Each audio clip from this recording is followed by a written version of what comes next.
gentlemen.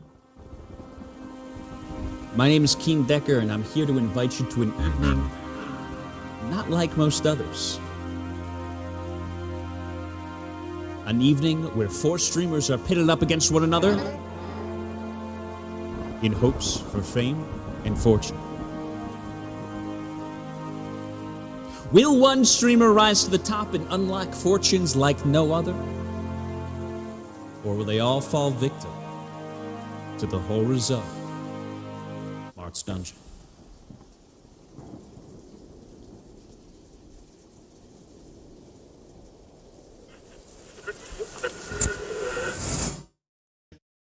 A weird thing to say. Hello, ladies and gentlemen, and welcome back to another episode of Marth's Dungeon. Hope you're all having a lovely, lovely evening. We last left off, this is actually, I think this is episode 35. We last left off with the party all together after quite a few things happening. Some dreams, some events, and some talking back and forth between all the kind of main cast. Thames almost going in on Maxwell.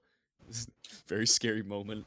But the party ultimately made their way to the border, and Look Down ended up scouting out the kind of surrounding area, and found it to be actually very clear, surprisingly enough. No soldiers, no guards up on the wall itself.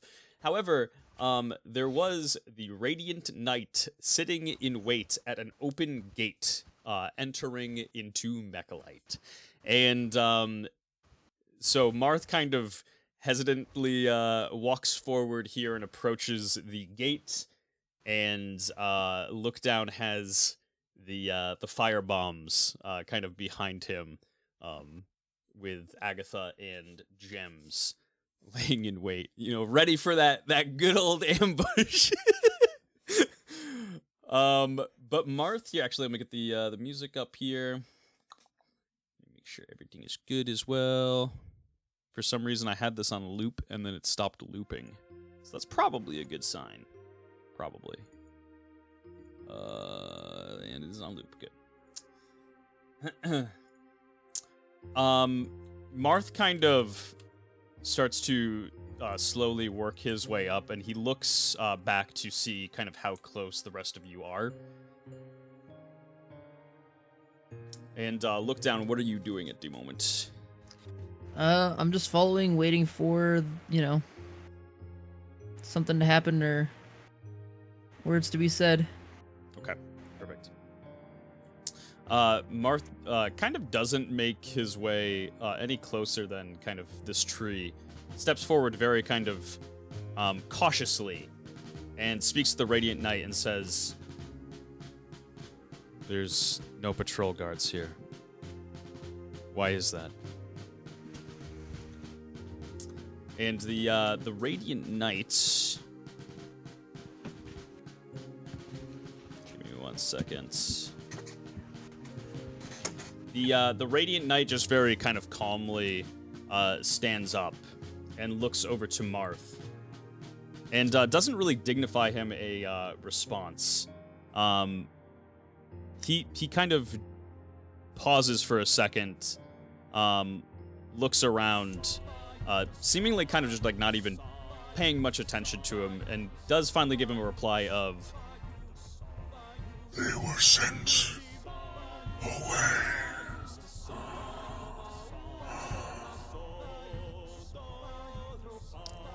And Marth kind of nods his head and confusedly just says, "Well, yes, I can clearly see that, but why?"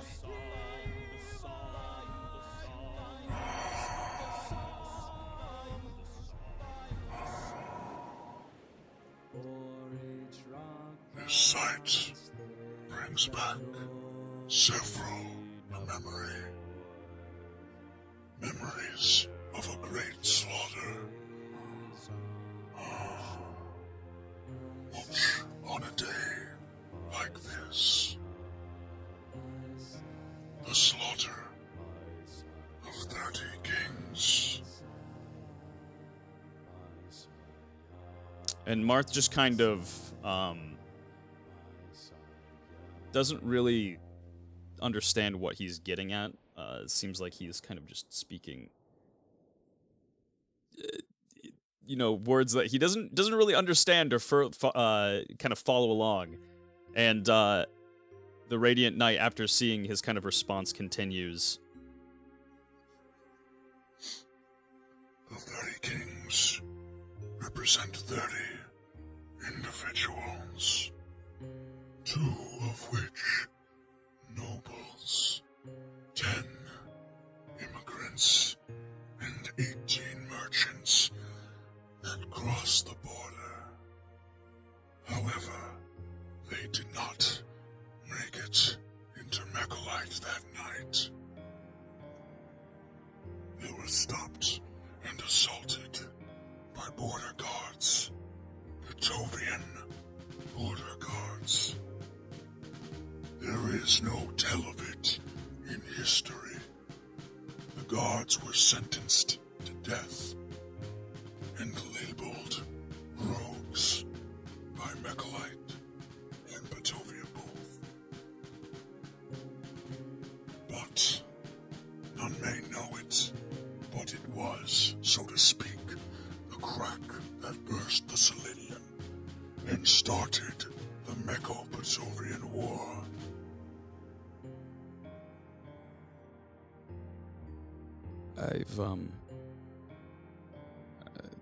This is the first time I'm hearing of this. I don't even know what you're speaking of.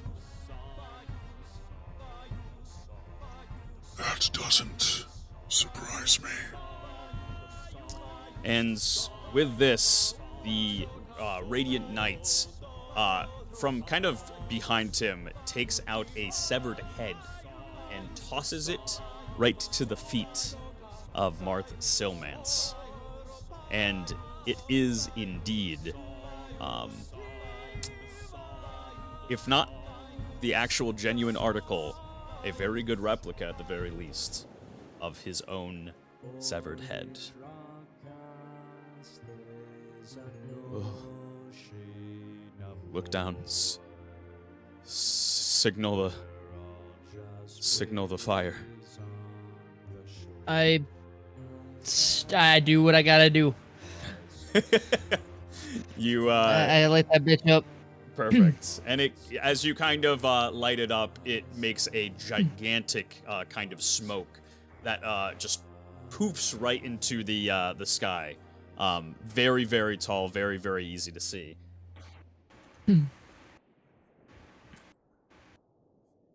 And I'm assuming you see the smoke after not too long. You're a little whiles off Thames, Pivid, and the rest of the gang. I mean, like, the second we see it, like, we're moving. Okay. Like, You're that's the plan. perfect. And Just cuts back to you guys. You're all out on lawn chairs, drinking mimosas. woo! Back to where the smoke's supposed to be, just having a good time. Having a good time. Oh, is that smoke? Ugh, Oh fine. God, again? Okay, fine, I guess. Well, I can't help but I can't help but feel like there was something we're supposed to do. Max, go get him. And the Radiant Knight kind of snaps out of his kind of almost daydream-like state after tossing the head to Marth, looks him directly in the eye, and kind of spies the crown that is sitting on top of his head, and he once again speaks. I see that God has abandoned you.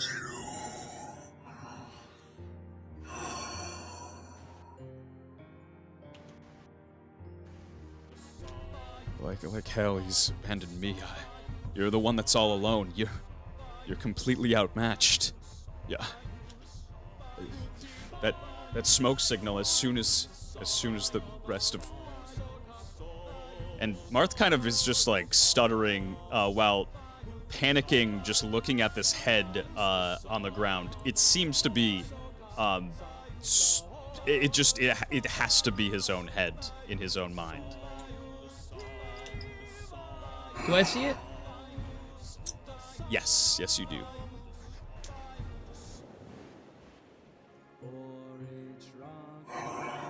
Does it? Can I make an observation check to see if it's like? Yeah, give me an observation check. I don't know. I guess I don't know if it's a real head, if it's an actual like Marth's head. No, I don't. Nope, I have no fucking clue. If I had any less of a clue, it'd be impressive. Did you just roll a 1? Yeah, I rolled a nat 1. So from your kind of observation in general, you do see that something was tossed over onto the ground by Marth, and it seems to be in the shape of a head. You just can't really tell what exactly it might be, but it does look like a head to you.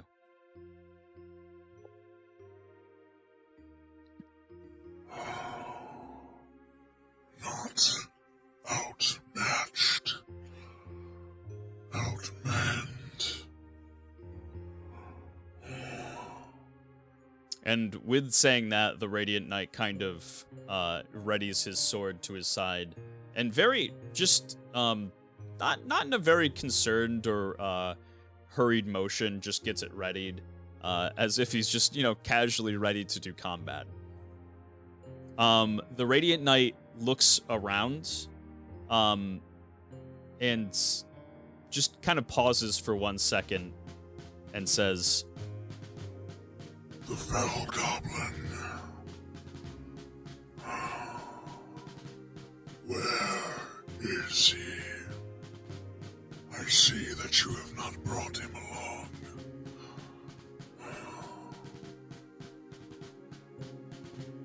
What does Pivot's presence mean to you in this situation? You don't need him.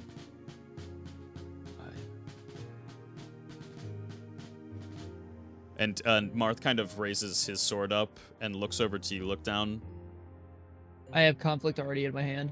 and he says, the only fight that you'll need is right here. I slowly walk up to Marth and stand next to him. And you kind of slowly make your way over. The Radiant Knight doesn't really kind of have any sort of reaction, just kind of lets you walk up. Agatha also is going to make her way up behind you here. And Gems is going to kind of step behind this tree. Okay, that sounds about right. Yeah. No need to make a hasty, irrational decision. I could take your head. I could take all of your lives. But I reserve my judgment until I speak with the Fell Goblin.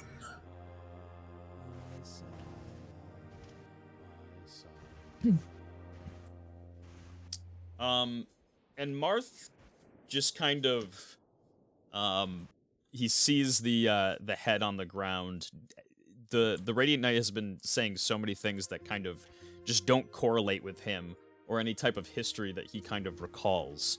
And it's just enough of a,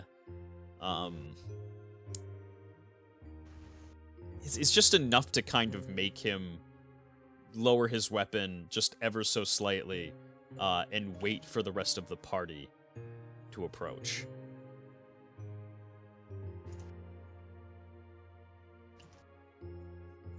And sure enough, after a little bit, the rest of the party does arrive. Let me grab everybody here. Why does this feel like the Sand Saga all of a sudden? Just us waiting for Goku to show up? Like... We gotta buy time. The promised one. Which one's Piccolo? Thames. Wait a second. He's the only one that's You're tactical. just saying and that not an because he's idiot. green. he's a green man. Is that it? Yeah, and let's ignore the fact that he's also probably one of the more battle savvy of all of us. But you know, Woo! sure. You know, you make it about it what you want to make it about. Who am I missing? We got Max and we got Abraham Drew. The gang is all here. Wait a minute, I don't see Penelope. Yeah, Penelope's not here. Odd. Penelope Yeah. is gonna be the one to slay the Radiant Knight for us, bro. we need to funnel her XP. Hey, Penelope, you get the last tick. Go get it. Comes in with that hammer at the end. Fucking Radiant Knight's got some kind of counter strike ability and just absolutely deletes her in one smack. Oh god. As you approach and make your way in, you see that the kind of smoke signal is still going on over here. But the rest of the party has advanced forward and seems kind of ready to strike at a moment's notice. Down across the way, Pivid, Thames, you both see the Radiant Knight. He seems very unworried about anything. Mm.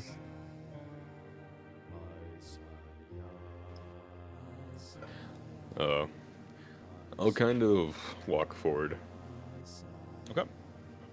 Yeah, then Pivot will kinda keep just- pace with Thames. size up the walls. I can see that nothing's there. Yeah, you see that nothing is there. Abraham Drew kind of keeps off to the side here. Maxwell, seeing Marth like so close to the Radiant Knight, kind of like runs and keeps pace with you here after a second of looking around. And just kind of groups up when he says, "Oh shit, Not good. not good at all, man." Why is the Radiant Knight actively harming Mechalite? If he treated us as an enemy, as one should, we should not be alive. The Radiant Knight does not serve Mechalite. It serves Neal. I am aware, but he seems to be actively working against Mechalite. Maybe Neal has disagreements with Mechalite. Perhaps. But why does he not simply pull the trigger?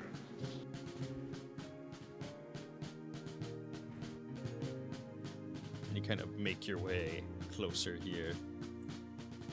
Just skirt around Agatha. Agatha seems like dead set, just like eyes locked in with this Radiant Knight. Doesn't really give much of a fuck. And you kind of start to approach. You all kind of meet right behind Marth here. And the Radiant Knight spies you, Pivid, and takes one step forward and places his sword into the ground, reaches his hand forward and says... Actually, let me turn this music down first. Just a little bit. Just a tiny little bit.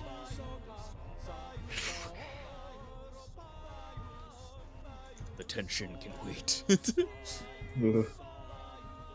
No, there hasn't been enough of it, you know? Honestly, turning the music down increases the tension.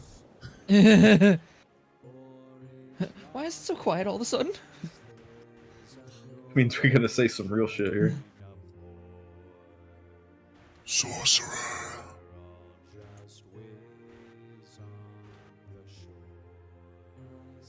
Radiant Knight. My lady requires your presence.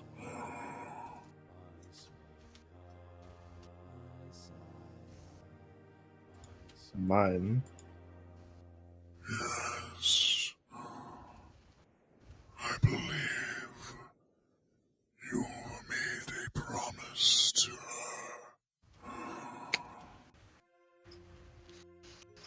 her. I had wondered who that was. I to escort you to Cell Spring to meet with my lady.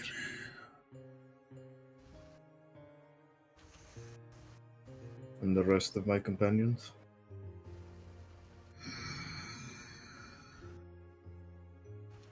It is yet to be determined. My lady wishes for your heads.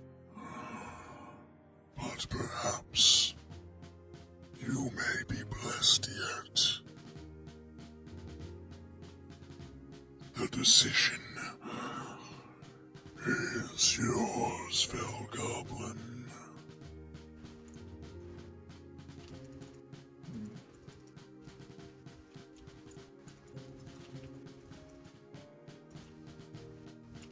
Pivot's actually gonna step up next to Marth. And Take note of the severed Marth head on the floor. yeah, as you step forward, you definitely see elephant in the room. By and large, sitting right in front of Marth is a severed head of himself. He seems to be Marth seems to be kind of fixated on it. And he looks over to you, Pivot, just to kind of see your reaction to what the Radiant Knight is saying. Pivot doesn't even seem surprised. Almost like he kind of expected it. Marth looks back over to the Radiant Knights and brings out the Book of Naterna and simply states, "Well, I suppose you'll have to take him. But you'll have to get through us first." Marth, it's not worth it. I think everything that we're doing, every little stitch and effort is worth.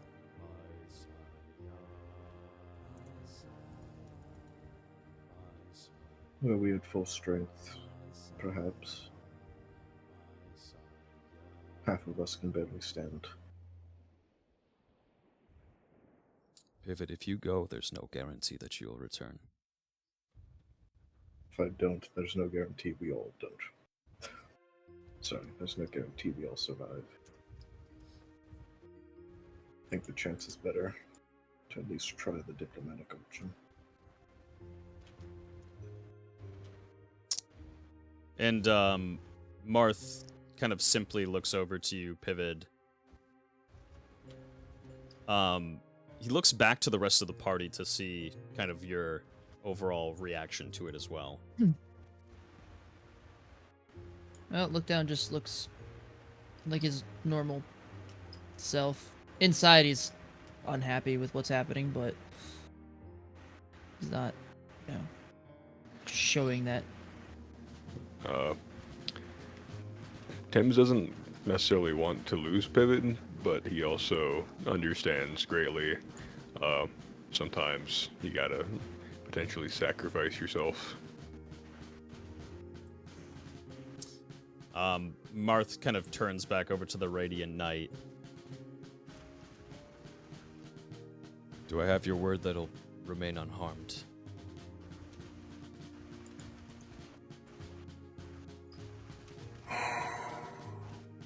You have my word.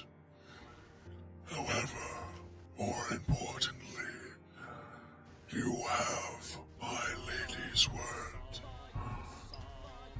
Should the fell goblin join me, we will see one another in the future. You know wisely, this is your only hope going forward. Should you wish to proceed into Mechalite,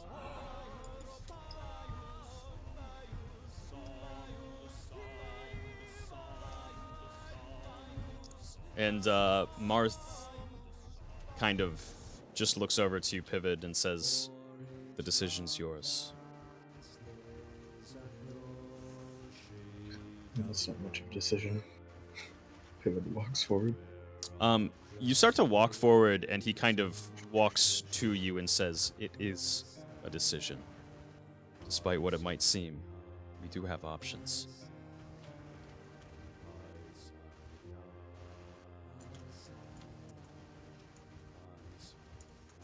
I'm weighing the pros and cons in my head, Marth. The pros, I'm as not I see seeing it, one better than this. we surely run a great risk if you do not go with them. However, should things go well, and should we be able to proceed forward without giving you over, we have a security and we have strength on our side.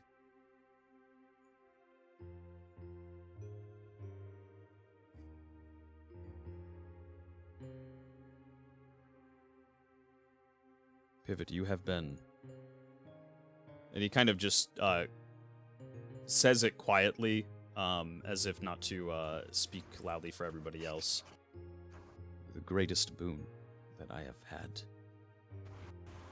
Maxwell has been there for me. He has been helping me through thick and thin. However, your continued effort has seen us to this point.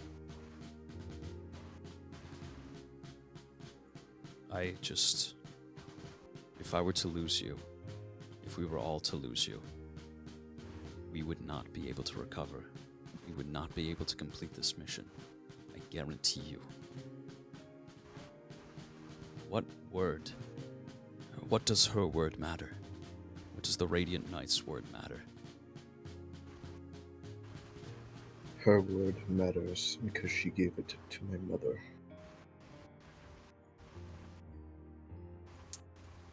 She has been watching over me for some time.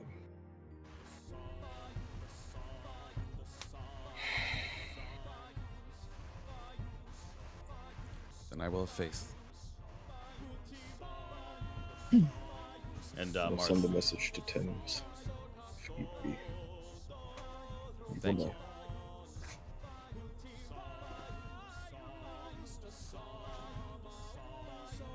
And Marth steps back to the rest of the party here.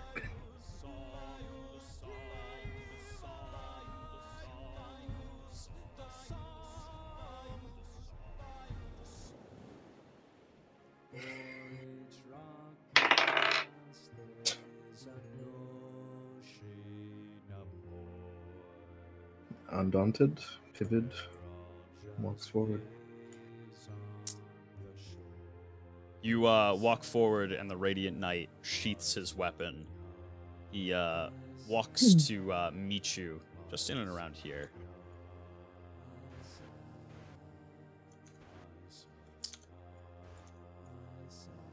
Well then, let's get this over with, shall we?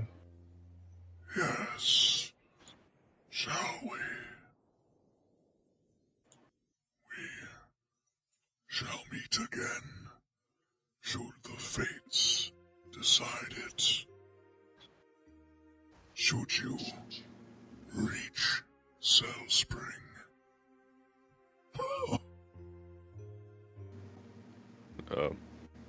Kind of like as he's approaching, Tim's just gonna try to like call out and say, "What is the point of all of this? Surely you know that we are at odds with your lady and you. And yet out of hubris or another reason, you don't cut us down as cubs, but insist that we become lions first. Why?" My lady has interest in one thing. And he kind of just pauses and reaches his hand out towards Pivot. You have him. Why not kill us? I am not in the business of reassuring. I am in the business of following direct order. My lady wishes. My sire. Then your lady will fall from her hubris. As I said, only the fates will tell. And he reaches his hands and grabs yours, Pivot. And he begins... Extends his hand to meet it like halfway. Okay. And he begins channeling a teleportation, a warp. Can I spell read? Yes, in my radiant night voice. I see magic, I take it. Simple as that. That's actually not that bad. 26. Unfortunately, no. I figured as much. Level 5 spell. Yeah. Yes. What the fuck? I should have chugged one of them fucking arcane saps.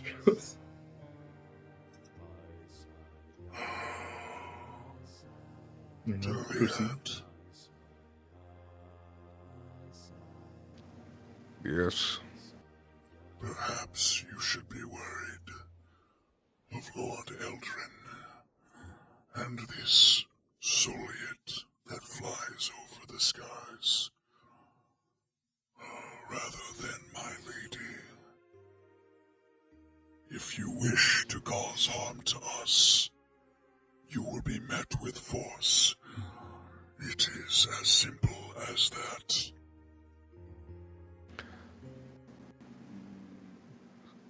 In other news, turns out fighting causes conflict.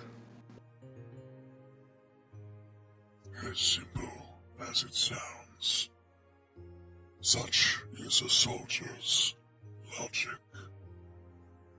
And he disappears with Pivot. And to die by the blade. And a couple seconds post Pivot kind of disappearing, you see Alice at the top of the wall. She kind of pokes her head from the top of the wall after kind of seemingly been hiding for quite some time. And welcome back, Alice. Hey. My God. Damn, replace me just like that. I see how it is. What the hell? It didn't have to go like this. I want to cry. I still want to cry. And Marth kind of spots you, Alice. He quickly kind of grabs the severed head and packs it and looks up to you and says, Alice, what are you doing here? Well, I was hoping through all this time away, Pivot would have learned to take a little risk.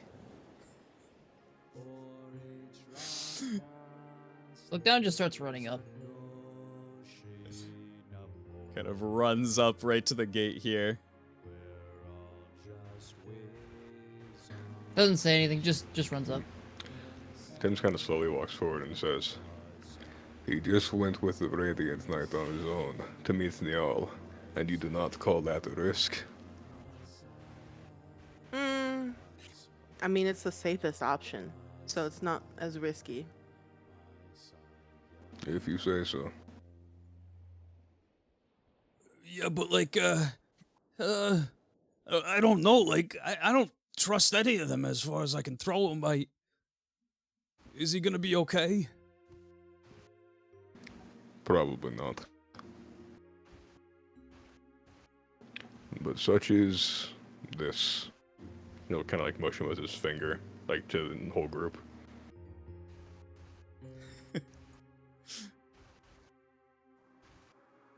Marth gets a little closer here and looks over to you, Alice, and says, I don't suppose you'll be joining us again, will you?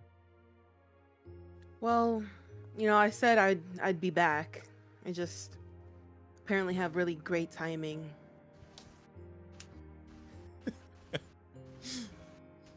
Great timing indeed. I was worried that we would have to catch you in Mechalite, and well, that'd be pretty hard to spot you down. Although you found us pretty easily. Yeah. Kind of heard the breathing on that guy. And your just kind of joking nature lightens up Marth's spirits ever so slightly, and he kind of once again puts on a kind of a smile and says, "The castle's just waiting a mile or so back, mile or two back. We'll walk back, and I'll start bringing us into Brevaire."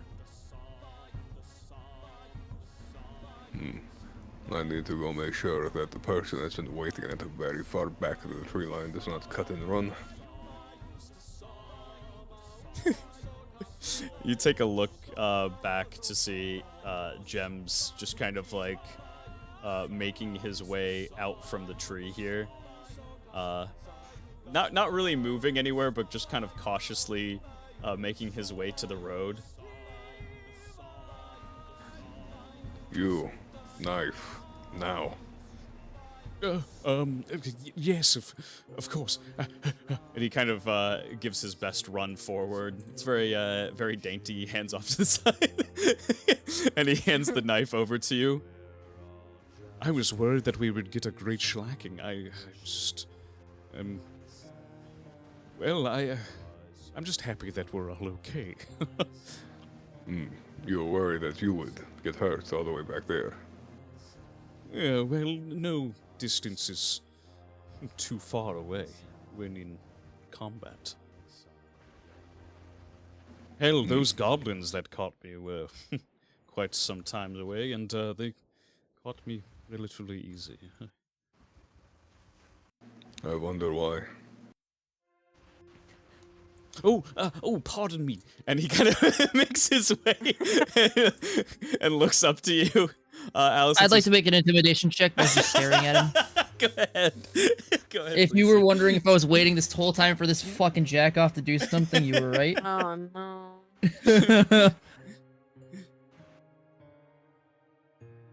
Oh boy. Yeah, let me do a... Because we knew it was coming. What was the word he 13? said? What's that? What word? Schlacking? Schlacking?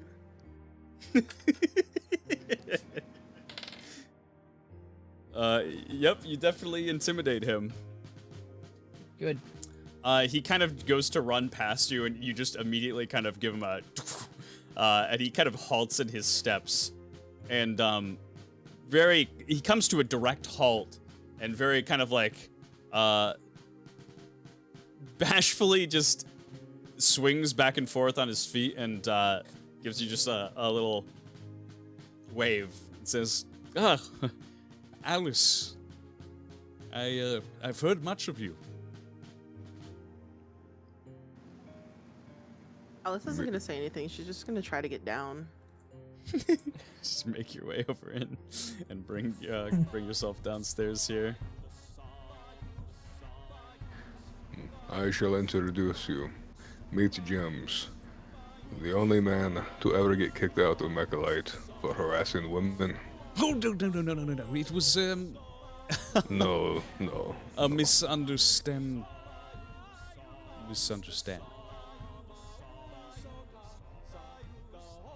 Alice is just gonna keep walking towards the group, totally ignoring him.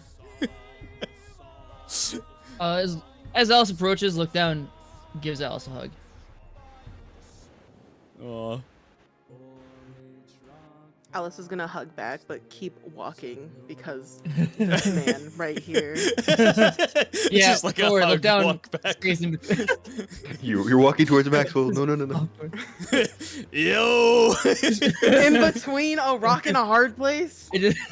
Alice just using look down as a buffer. He's a shield. Yeah. Hey, you back? You came back. Alice is just staring at Max and then staring back at the man over here. And then stares back at Max. And looks at Marth.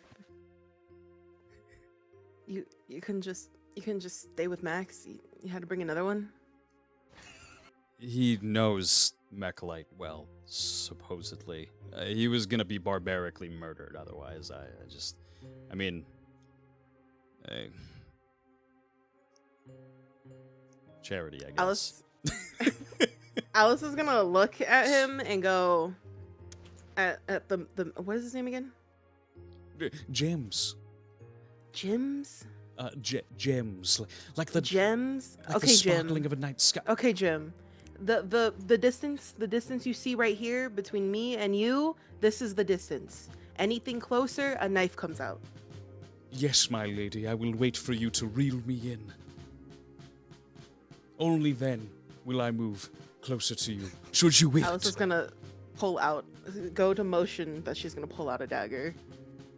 Okay. Yes, Yeah. no further. I promise. Uh-huh. Okay. And she's gonna put the dagger away. And he gets a little shit-eating grin on his face.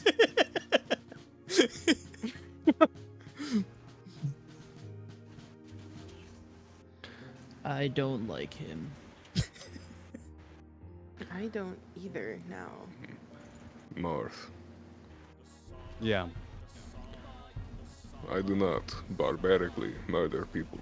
My strikes are very precise. Oh, well, I more so meant the goblins, but... Yeah, no, you do a good job. And kind of as I'm saying that, I'm just looking at Jim's. Come now, there's no need for this. I really... And he takes like 5 feet even back further. 5 feet, even more. You realize that almost half, or perhaps more, of your problems could be solved by simply not talking. Yes, I suppose so. You're talking right now. He just kind of like awkwardly just stops talking and like looks away. Well, if you're back, I suppose I have to make you a room. Yeah. That'd be nice. The boxes have been moved, so can't do that anymore. Oh. Do you like zebra print, cheetah print? Alice rolls her eyes, but she tries to stop herself because she meant a worse Max. Just in better rapping.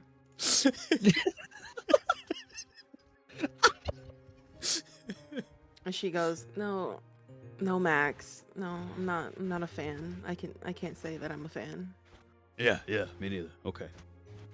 Just check. That rug was made with heart, Maxwell. Thames, I don't believe that. Good. Your senses are good.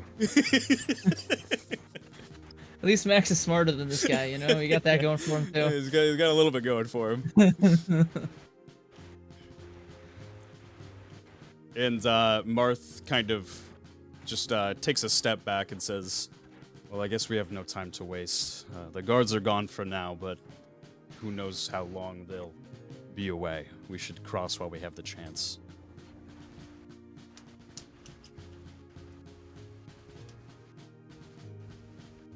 Where Agreed. did Pivot go?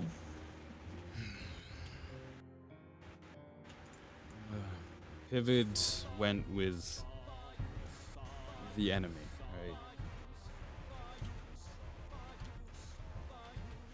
He did so in the attempts to buy us time to help us.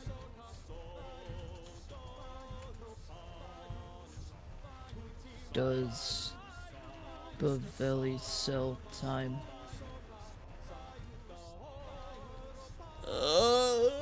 Bruh. The worst part is, like, he honestly may. Like, we don't know it. And Marth kind of just very sadly, in response, looks up to you and says, "No, he doesn't. Down." I look down. But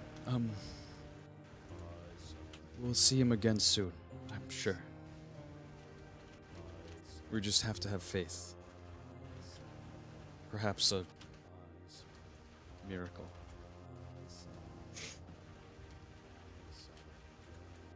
And he Like that. Like that actually kind of smiles. starts making his way back. Agatha, after the Radiant Knight has disappeared, kind of sits just right on her knees and places her head onto this giant tree.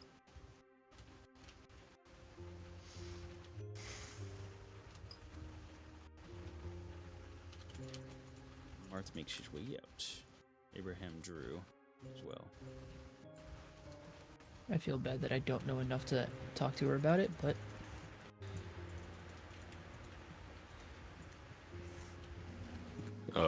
Kind of like when walking by, Thames will just say, "Come now, the horrors of war, but beginning."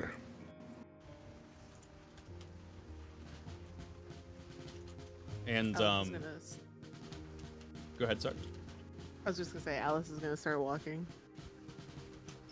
Ever so often looking back at he is now Jim. Looking back at Jim. Making sure he's staying his distance. Yeah, he's trying to keep a pretty fair distance between all of you.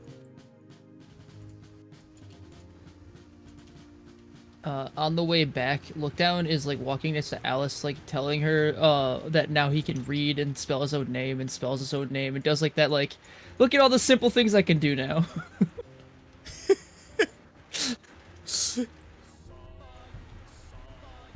And Gems will kind of follow you back at a distance as well. And make their way. Maxwell kind of begins walking with the rest of the group and takes a moment to just kind of look over to Agatha, who he doesn't see kind of get up. And he walks over to her, gets on his knees himself, and puts a hand kind of around her shoulders. You know what it's worth. Thames isn't wrong. War is war, but that doesn't make it any easier for stuff that happens like this. That's why we have each other, and that's why we have I don't know. Sometimes when I get pretty down, I like to just say a little prayer. And Agatha doesn't really say anything in response. And Max just kind of, after a pause, says, I could say one for you. Did you know them? No, light bearer. But I felt their pain. I heard their screams in the wind. I, too, heard the screams of brother and sisters. And I won't forget. Yeah. Some things you just don't forget. And some people will be with you forever. Just like your mom. She'll always be there with you, okay? and Maxwell takes out a coin, and he flips it, and begins saying a prayer, and he places the coin down on the body of the fallen tree. May their souls rest easy. At least someone's gonna be out there looking for him. And you and me, we're gonna be working to get revenge for him, okay? We'll make him pay, I promise. Thank you, light bearer.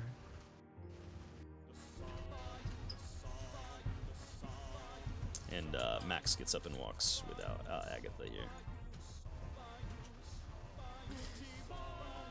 And everybody else, good, good. Okay, cool. You make your We way. got the bodies under the ground. Let the bodies hit the floor. Let the bodies hit the... I mean, define good, but I guess. As good as good can be, you know. You make your way back to the castle. Let me load that bad boy up. And let me change it back over to Soviet theme. Sweet Hawaii. There's one less person here, and another person in replacement. Yeah, it was boy howdy, what a wide range of emotions. Should just give Alice Pivot's room. Nothing can go wrong. Oh no! Oh no! Who's gonna beat Tim Tam? Tim Tam, no! Oh. Tim, if all right, okay. If Abraham Drew doesn't walk by his room at all, Tim Tam's not even gonna know. He'll just be asleep and he'll wake up and Pivot Yeah. will be back. If Abraham Drew never goes to the cafeteria, never eats, we'll be fine. Exactly. Completely Just has to stays be away. brought to him. Yeah. Marth kind of once every. Marth He takes seals the floor. Marth is so angry that he picks up the floor and hucks it across the room. Marth, once everybody has made their way back into the castle, Max and Agatha making their way at the very end here. Let me position properly.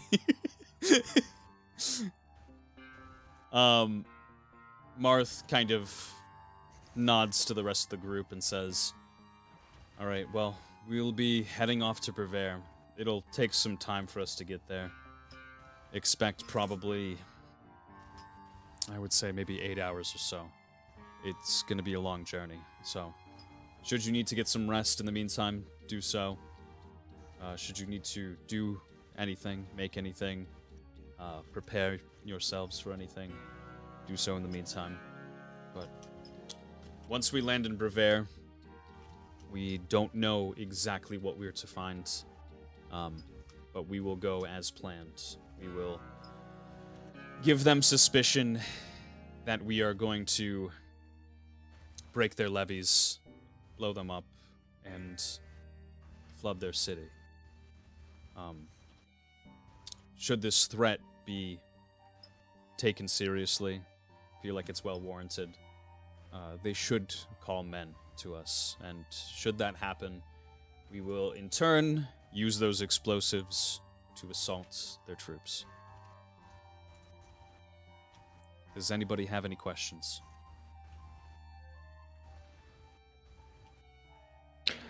Seems more the kind of the plan where questions will arise whenever we do it, no? Yep. Precisely. What do I do?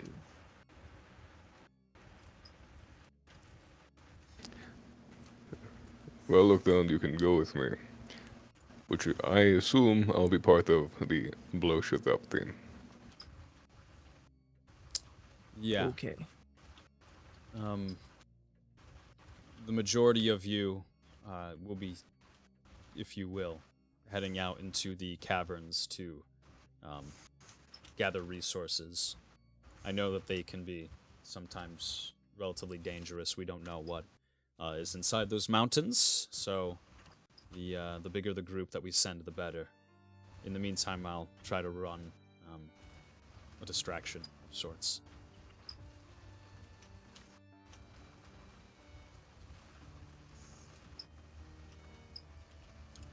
And Marth kind of gives a smile and gives you a pat on the back. Allison gives you a, it's good to have you back. Nice to see you. if you'll excuse me. Marth heads upstairs. Walks into a wall because the door is like 3 tiles left. Donk.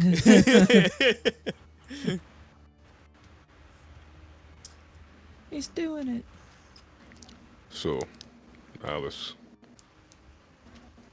if you wouldn't mind helping bring boxes of stone, I will need several to make your room. Max, you know the drill. For her? You want me to grab stone for her? No, I want you to grab stone for me. Oh, well, you know I can't deny you. All right.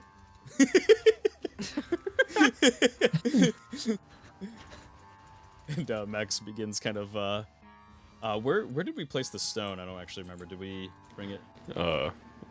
Probably a mix between like in the vaults and like just probably around the castle, to be honest. Yeah, Max kind Like, of just it's a goes on lot a of mission. stone. He heads in here, sees that there's like a little bit kind of stored here, kind of gets confused and starts like aimlessly wandering around looking for it.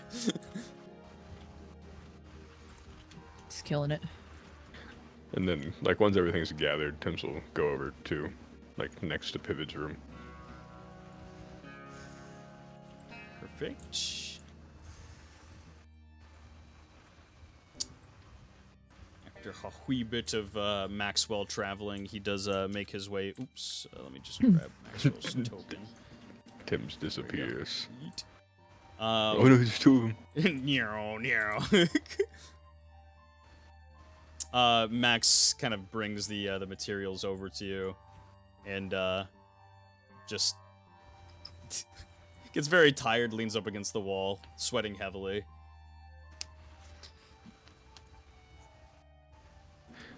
Yes, I assumed that I will feel that way after I make this too.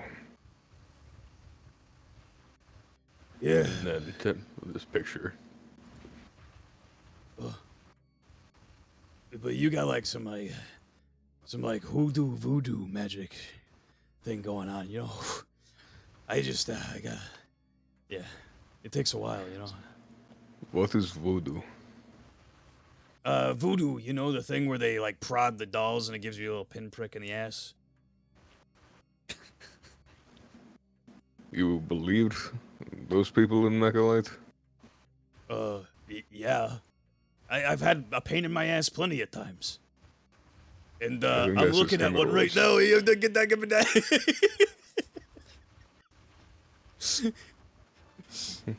Tim's like just has a blank stare. Man, what is up with you, man? I just this once. One day I will make you laugh. Maxwell, keep doing your job. And you'll be just fine. Yeah, whatever. You sound like my dad. Tim's really feels like saying I'm about to act like you're dead too. Maxwell heads upstairs. Yeah, then he'll just like picture the room. And you picture the room here built, and in the blink of an eye, we have Alice's room built. So crazy, built that all in just like the quarter of a second. Wow. So quick. Would you like to describe what's in this room? Yep. There is a nice bearskin rug from that bear that's Alice met. Nice. There is a little dagger display. A dresser. I think that's a wine rack. Yep, a wine rack and a big old mirror. Just assuming. Everything a girl could want.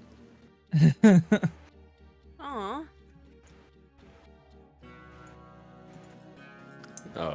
And a itchy ass blanket, but to be fair, everyone ges one of those. So Oh. Yeah, everybody gets the special HGS blanket. And as Maxwell had brought the materials to you, as well as you were building this, you do feel that the castle's been moving. Maxwell probably took not a lot of time at all to really grab everything in general, but a decent little bit just to track it down, since it was all kind of mostly on this level anyways.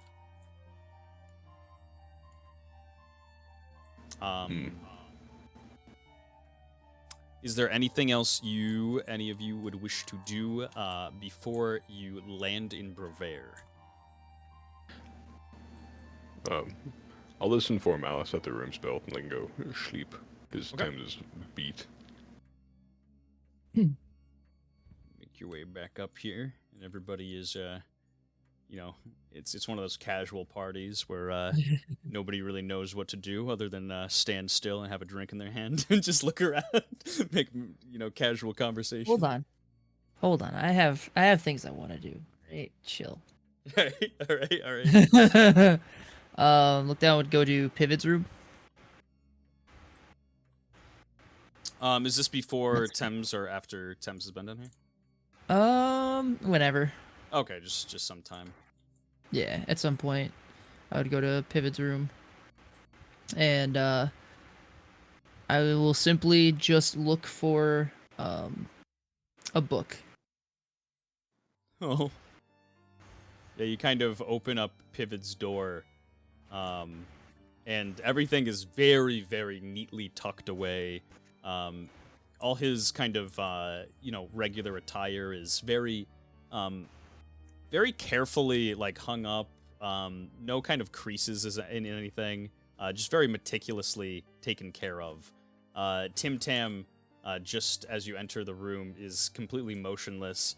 And as you kind of walk inside, you see kind of Sans just look over to you, confused. Looking for book.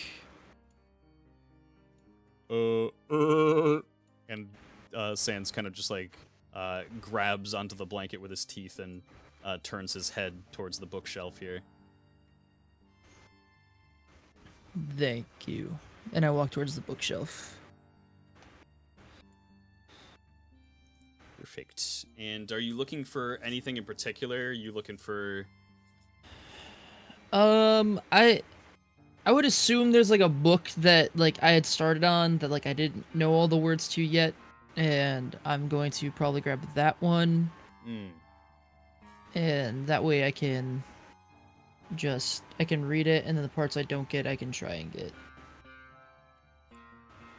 Perfect. You grab a book, that you kind of probably started off with Pivot, something that has some kind of visual representation, most likely something historical or fantasy related, and you kind of pull it off and open up to where you had kind of last left off. I sit at his desk.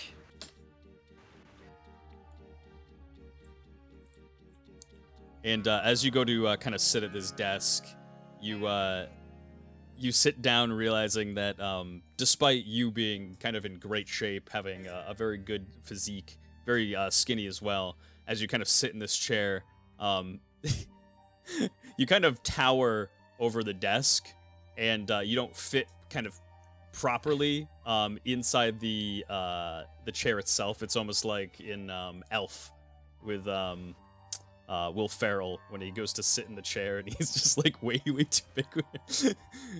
But you do kind of set the book down, kind of hunch over and start to read it. Sweet. And I do. I sit as uncomfortably as you'd think, and I just read my book.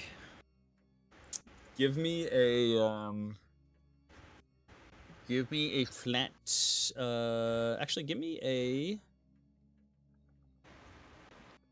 Give me a flat d20. Actually, give me a flat d20 roll. Okay. See how much you remember here. I rolled a 10.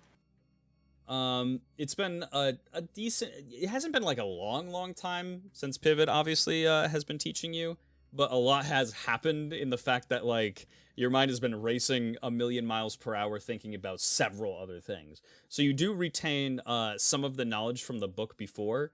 However, some of it has definitely escaped you, and you seem a little bit confused. Sans kind of makes his way to the edge of the bed and rides down the blanket and claws his way over. And on the ground just like looks up at you. Yes.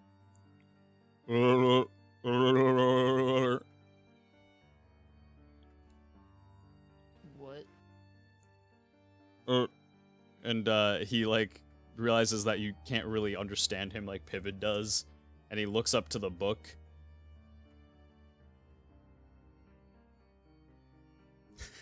I hand him the book.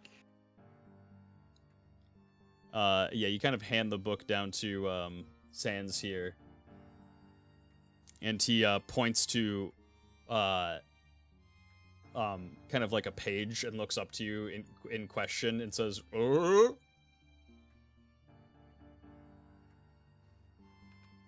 What?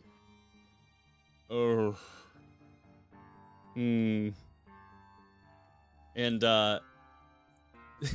Sans like kind of tries to push himself up from the ground to kind of like jump up a little bit. I pick him up and put him on the desk. And he kind of do you do it with the book or just him? Just him. Okay. And he like looks over to the book on the ground and kind of motions with his eyes to bring it up. Okay, now I pick up the book. Also, your mic is just ever so slightly quiet now. I don't know what happened. I don't know what happened. Apparently, for whatever reason, it's been doing this, and I hate it. It was like totally fine before, but then it just like sunk down to almost nothing. Is that better? No. I legitimately don't know what happened. It just all of a sudden started doing this. Huh. Okay. No Yep. problem. I will just talk as loudly as possible to make it as clear. Sans kind of looks at one of the pages on the book, sees that you're probably having trouble on that specific page, and he grabs some ink, and to the best of his ability, he gets it stuck in his teeth, his just little skeleton teeth, and starts dragging it across a piece of paper. And he like looks at a word specifically on the page, night, and then begins drawing a visual representation of it on the paper.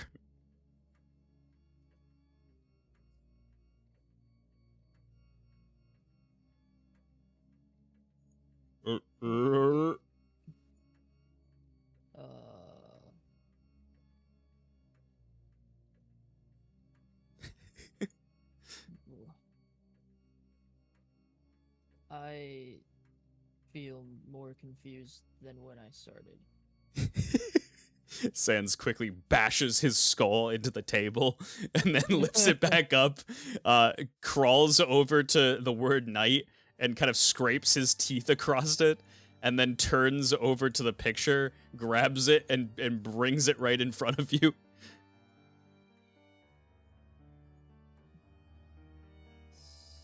Sky?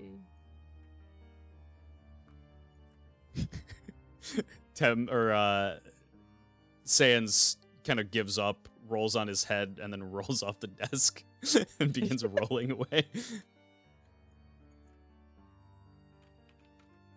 Weird. And then I start reading again. Even if I don't understand what's happening. And you pick up kind of on what you had mostly learned before. You proceed through the book, not knowing all of the words, but picking up on kind of the general idea of the plot itself, and you feel like you have learned a little bit. Sweet.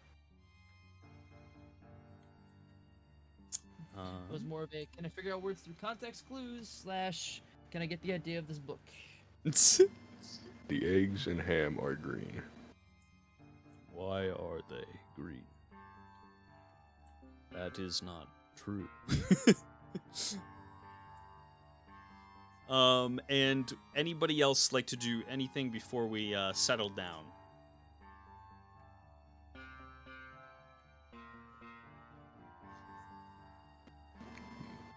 Alice, your room is ready. Oh. Already? Yes. The door should be heavy enough to prevent him from trying to do anything.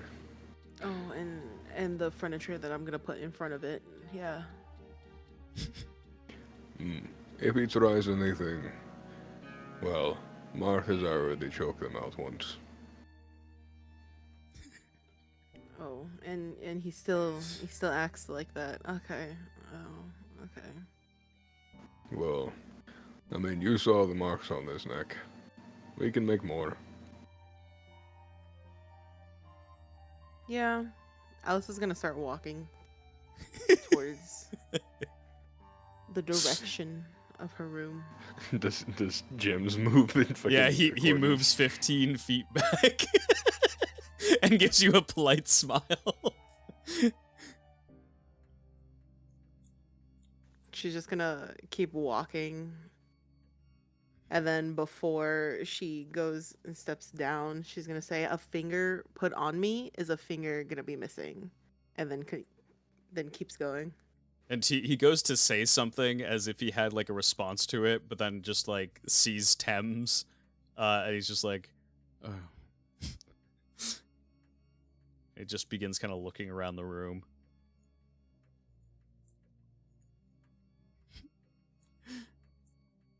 And you can all gain the effects of a full rest. Get yourself all that HP back. Level yourselves up should you need to. Oh man, imagine not having leveled up after last session or something. Weird. Mr. Only 5 EXP away. Oh.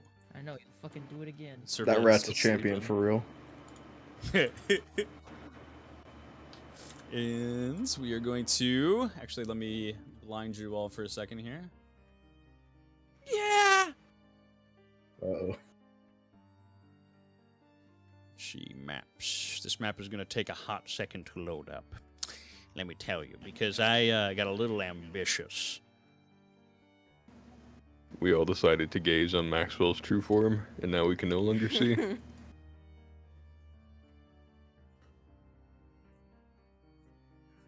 we go. Maxwell is the unholy one. It's about time we've recognized it. Oh, let me like turn you up to absolute max too. There we go. Approach you up to 200%. Hopefully that fixes it or works it a little bit. Is it the mic cable? I don't know, because I've tried like undoing it and putting it back in.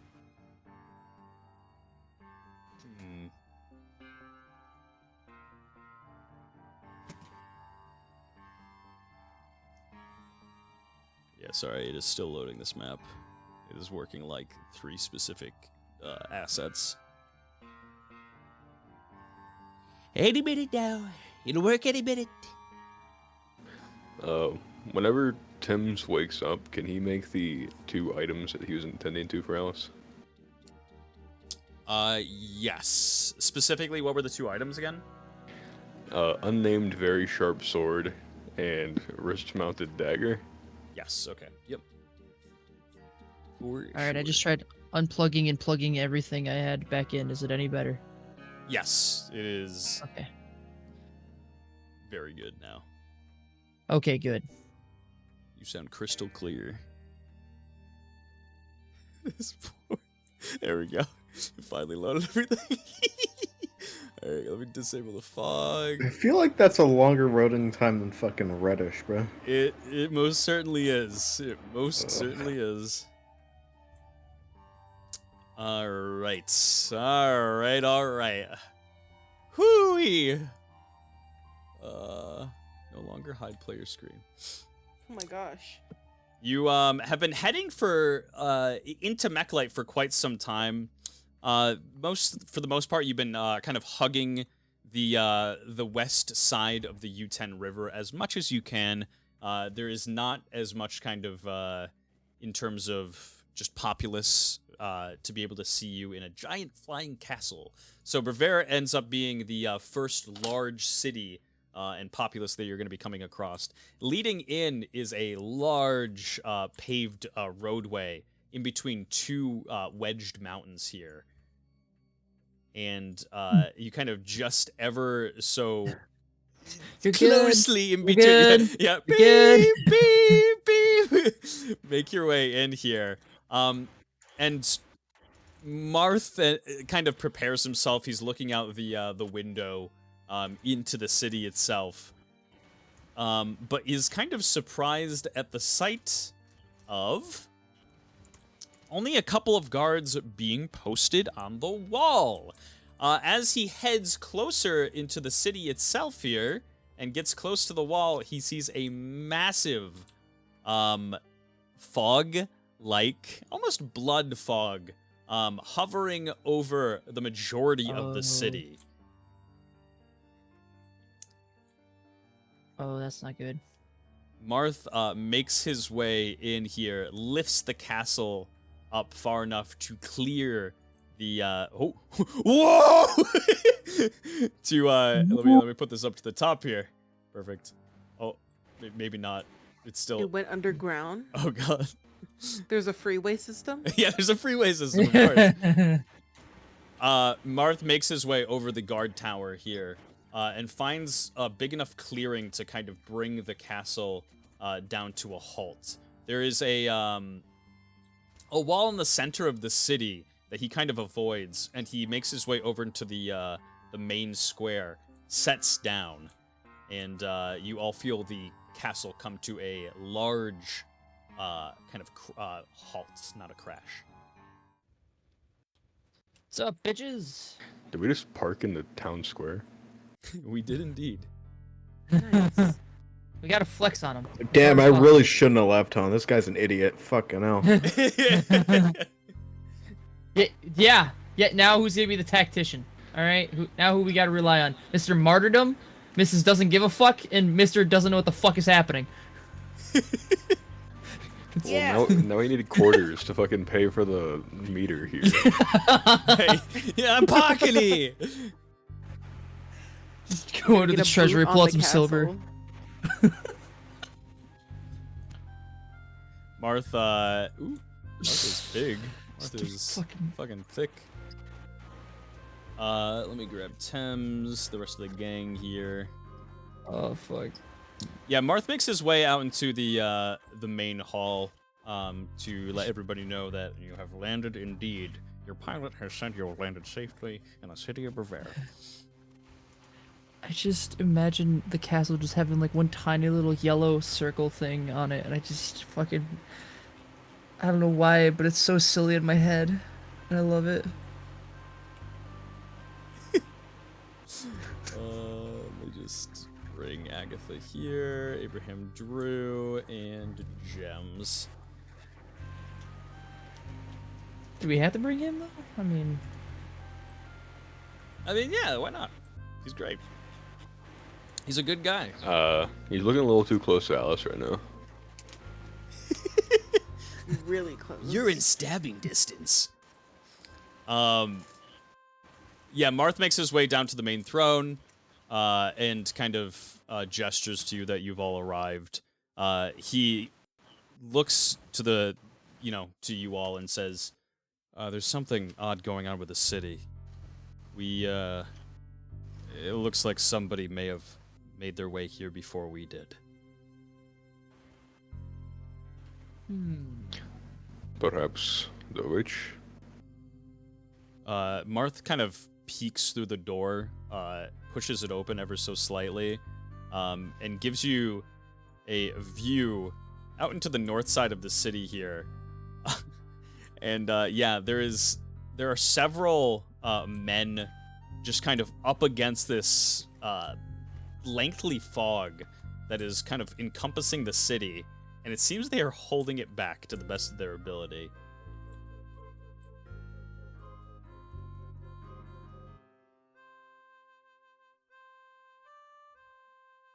Yeah, I think maybe Soliet might have made her way here before us. I just, there's no other. And Marth kind of like opens up the door more to see a dead body laying in the street. A tower has come crashing down to the ground. Several kind of little canopies, shops, tents that have been destroyed, as well as a pillar that has fell on top of somebody. In the center of the town itself is a large dragon-like claw mark that is, just to give you a perspective, pretty much as big as this fountain.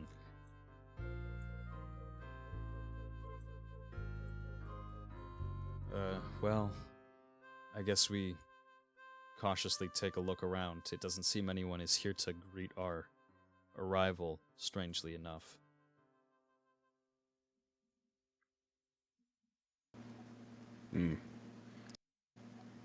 Well, at the very least, I think Solhit did our job for us. Let's look around. And, make your way out here. Would everybody else like to join? I'm following. I'm Team Thames. Perfect. Make your way down through. And, everybody give me an observation check. 8. A 6. Oh. A natural We're so observant. Remember how great last episode was for rolls for me? Yeah, I was gonna say it went from nat 20 to nat no thank you. Yeah, Keen's like, wow, after he just took our observation guy away from us. Yeah, okay. That's the worst part. I am too. I got a 7 total. I mean, Privet's probably better at it than I am, but it's. I've got a +5. Oh, I got a +6. Let's go. Yeah, you just got your stat bonuses and probably allocated the most into observation, did you not? Observation, strength, and stealth. Yeah, I only put 2 into my observation. I still think that you're more observant than look down. Invest in dice shell, Josh. Like you need one of those, like Yeah, immediately. true. You're not wrong. I can give you My one of headcanon the is many dice that Michael bought for me. No. I don't want none of those dice. I have my dice. Okay? Of course. Your dice that hate you. So from your really Yes! shitty observation check that you rolled with your dice yourself, you noticed not really much outside of the square here.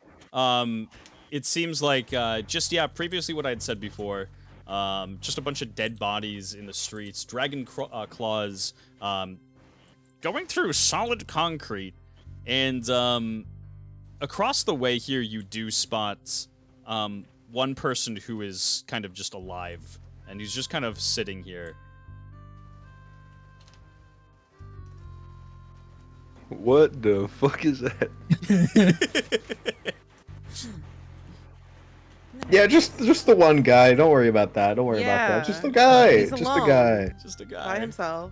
Just a guy. Alice is not gonna say anything and just start walking that way.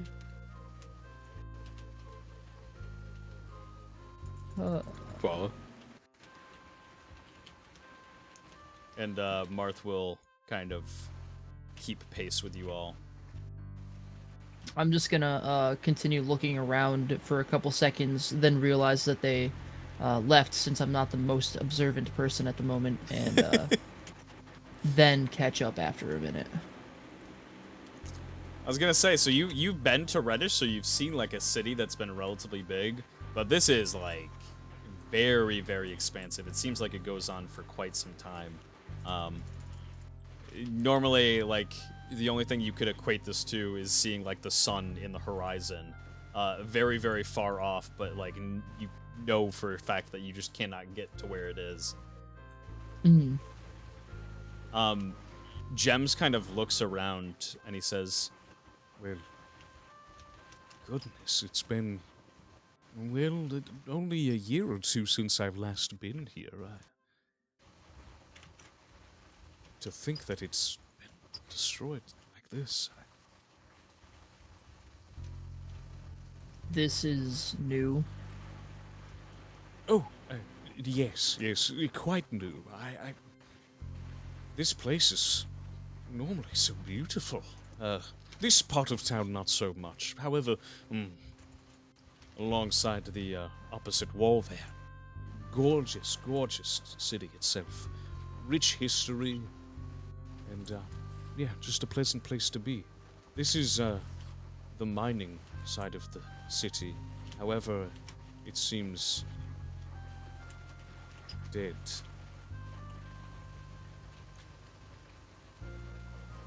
Yeah. Lot of dead. You make your way over here, and yeah, as you kind of get closer, you spot a star scion with a kind of a big old pot belly, and he's just drinking ale, and he seems kind of without a care in the world, as these husks of bodies in hordes are just kind of walking around.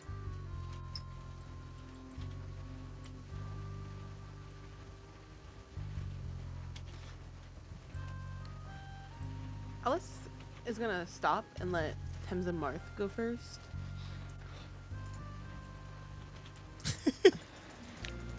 Do we care about these husks?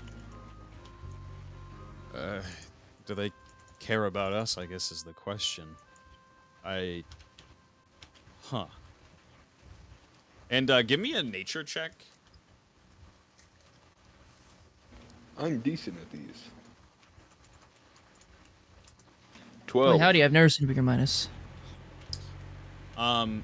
Despite kind of a decent kind of approach to understanding what this is, obviously from an outside perspective, it looks like a zombie. However, there seems to be something very much so different about these creatures in general. Zombies as a whole don't really exist in a traditional way in Nickelmentia. These creatures, they seem completely brain dead like zombies, yes. But they seem very observant about all of their surroundings.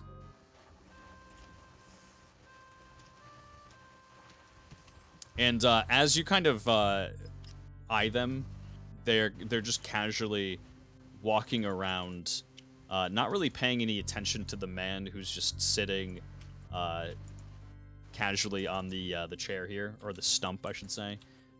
However, when they do look over, they spot you, and very intrigued begin limping and then running towards you. And I would like you to roll initiation. Oh. I thought they were just gonna come say hi. They're super excited to see us here. Let's see. Welcome to the city. You guess, Sanel? I got 11. Motherfucker! 3. Let's flip to a different page now here.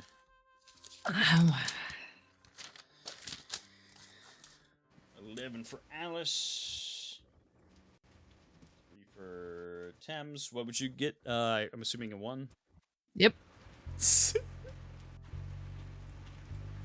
Big Big monster. ol'. You know, it's rolled 3 different dice. The head one. You know, I had my episode was last episode. You know, I had. Yeah, you had your time in the sun. Yep. And now it's time for my time in the cold winter again. It's fine. All right, so the monster is going to be going first here. And this is kind of a horde of creatures. Let me enable the grid so we have a good... Hey. Here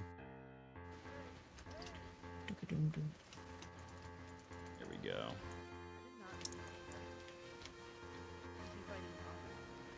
Oh god. Wait, Alice got really quiet. Yeah, I you were see. really quiet. Oh my god. Yeah. Oh, okay, there we go. That's weird.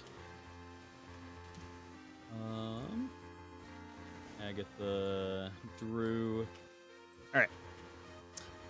The monster is going to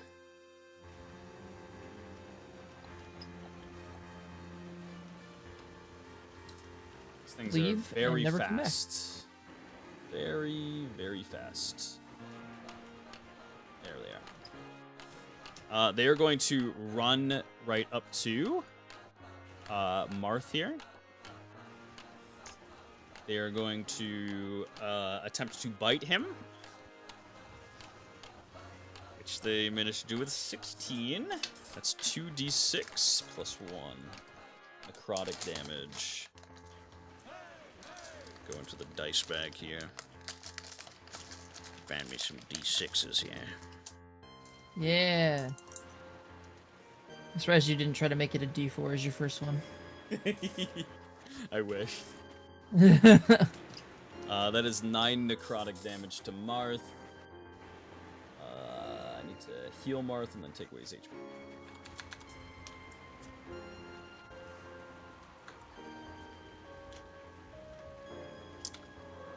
And then they are going to attempt to, some of them run over to Thames here. They're going to attempt to scratch Thames, which they roll a 3, the big miss. Well, now that Tim's is officially part of combat, Alice gets choke slammed. What? I'm not joking. Oh, that's right. I forgot. Yep. That's so, right. So go ahead and read the description of it. This is a long one, so buckle in. Turliadic Hand of Wrath, a Turliad arm that has been seared by chaos. If attacked once per round, and will counterattack, dealing 1d4 plus strength mod chaos damage. Also, once per round, if an ally enters within a 5-foot radius of the Turliad, the hand will attempt to chokeslam them. Dex versus agility, dealing strength mod, chaos damage, and knocking the ally prone. Hello. So roll it. Great. Welcome back. Choke slam. Just Give me an agility saving throw for Alice. Dear God, that's fucking 18 plus 2. I got My a dex. 22. So yeah, I guess that beats it. Okay, perfect. Yeah, you kind of this horde goes to attempt to scratch you, Thames, and your arm begins pulsating furiously, as if it has its own individual heartbeat, and in a kind of lash out very quickly without you thinking. You reach out towards Alice, but she catches it just in time somehow and steps away from your grab. Sidestep. Okay, and then what do they roll to try to hit me? They rolled for the hit. It was a 3. Okay, that misses. Let me check. So they try to attack me, and now I counterattack, I guess. Right. So they will take.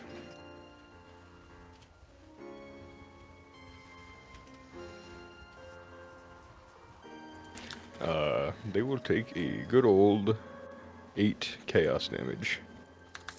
8 chaos. that'll learn him. Right.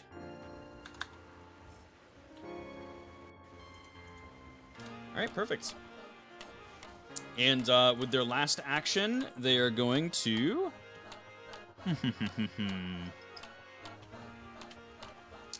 they are going to attempt to... seeing you attack Alice, they are going to attempt to bludgeon Alice with just sheer brute force. Whoa! And they roll a 5, so they miss. Yeah. Welcome back, Alice. Yeah, welcome back. No, zombies, choke slammed, sidestep. It is over to your turn. These dead bodies. I'm gonna. Those are dead bodies? Yeah. I thought it was debris. In a certain way, I guess it is. Oh, Depending on who you ask. that's sad.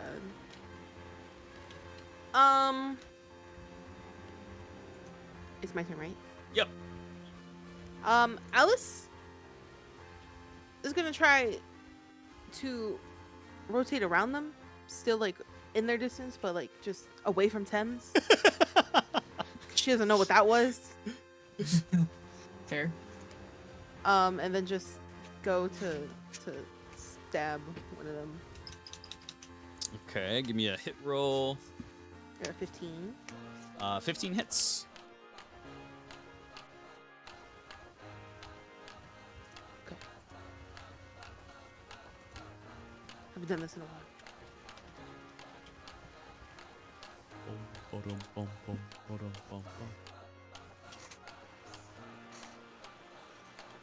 Looking like something out of Grim Adventures of Billy and Mandy. What this? The zombies. If you don't have a brain. So I rolled a nat 1. So what's that guy over there in the corner doing? Just chilling still? This guy, yes. Yep. He seems very disconnected with everything, just drinking.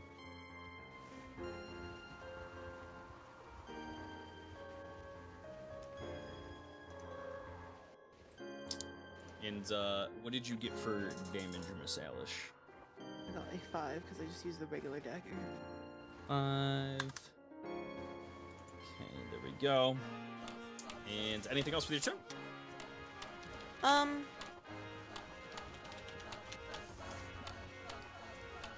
No. That's it. Alright, we go over to Marth, who sees that you have, Thames, that you have attempted to strike, or kind of grab Alice. And, he spies that and says, Thames, what the hell is wrong with you? What are you doing?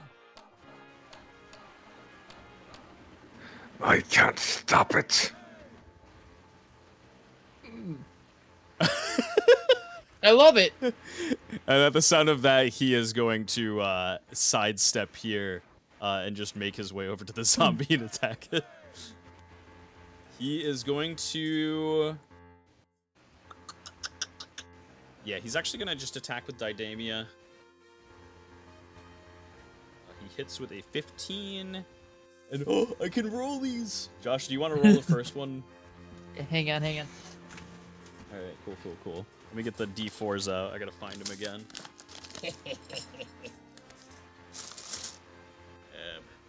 Gotta find these D4s, eh? I had like 4 of them. They're looking awful lot like caltrops. There's one. Okay. There we go. There's the other 3. So we got 4. Alright, and then we'll group these ones up together. 4, 6, 7. Wow, that was just kind of brutal, isn't it? 11. That was kind of sad. 12 damage over to this horde here. And let me chunk that off the HP barter.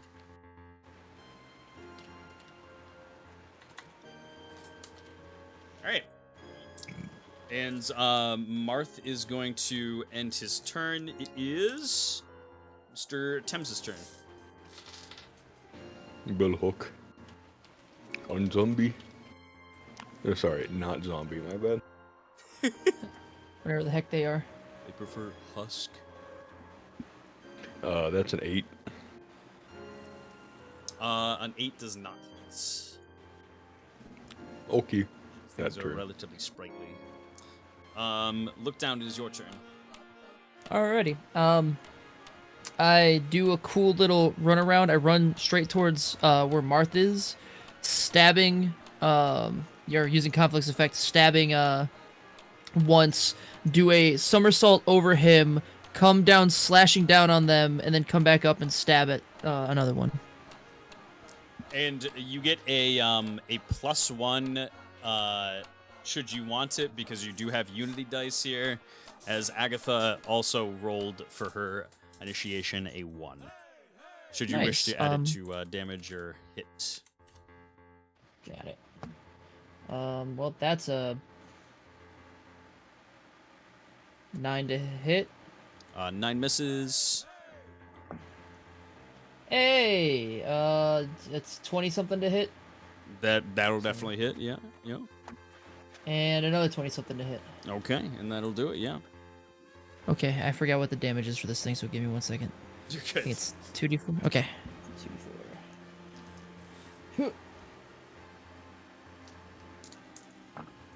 First attack is 10 damage. Second attack 10 damage. is wow. 6 damage.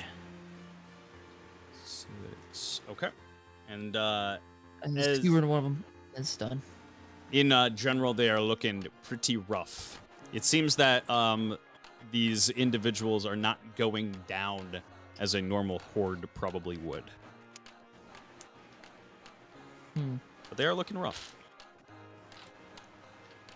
I stabbed the dead bodies. Do they have hands? I stab their hands. Do they have And- cages? I take them. Let's see, let me go open Agatha's sheet here. Did you add to damager all with your unity or no? No. Okay. Probably use it with Agatha here. She might need it. That's what I figured. Agatha is... Agatha is going to attempt to bludgeon one of these husks with her stone razor shield. And actually hits with a 15. That is 1d8, and she also gets an attack with her other weapon here. Good job, Agatha. You're doing it. Good thing we did bring these two. Now we at least have ranged.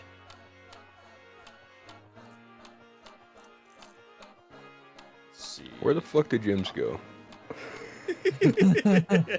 I'm just glad Agatha can finally get some XP. Yeah, right. Fair. She hits him for 3, and then is going to attempt to, with her other kind of weapon, run in and smack it with a stone weight that she has in her palm. And that one misses with a 5. I'm gonna add the 1 to the damage, I think, just before. These creatures are looking mighty rough. And it heads back to the top of the order. The Agatha monsters. gets choke slammed. Fuck yeah, that's right too. All right, Agatha needs to make an agility saving throw. Bruh, I rolled a nat 20. Oh no. Oh yeah, she can't beat it. She has a -3 for agility. She rolls a 12 altogether. So does a nat 20 mean this does double damage then? Technically, yeah. Yes. Okay, then she takes 14 damage of chaos. It gets knocked prone as, like, I guess since it's a crit, like, literally right as she's, like, recovering from her attack, the arm would just fucking grab towards her neck, lift her sheer up off the ground, and then just straight up fucking tombstone pile driver. And she kind of gets knocked prone and very angrily just darts her eyes over to you and growls. Clearly she wasn't um, paying attention. She seems pretty roughed up. It is back to the Husk's turn here. They are going to focus in on kind of one target here. They're going to turn over to Thames.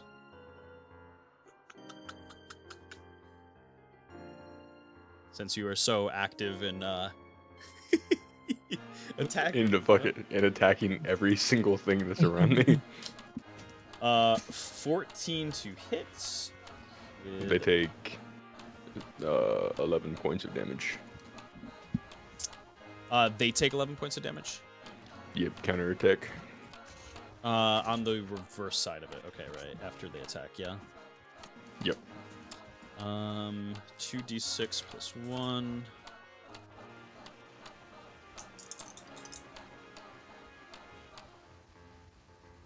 Okay, that is 7 necrotic damage to you, and you kind of, with a counterattack, Your opponent is at your mercy. Choose their pitiful fate.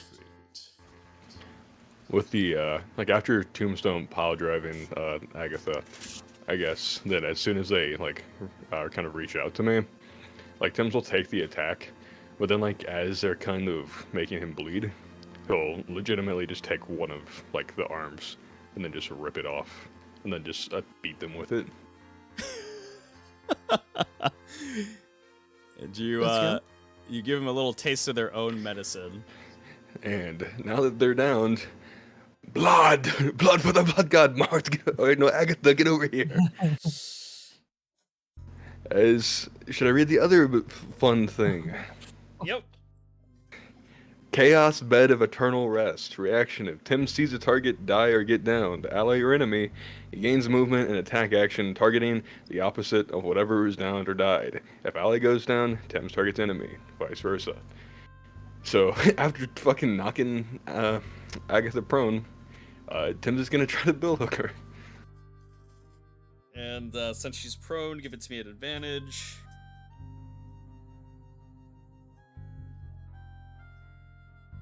Bruh. I rolled a 7 and then another natural 20. Well, it was fun while it lasted. Is she armored, Keen?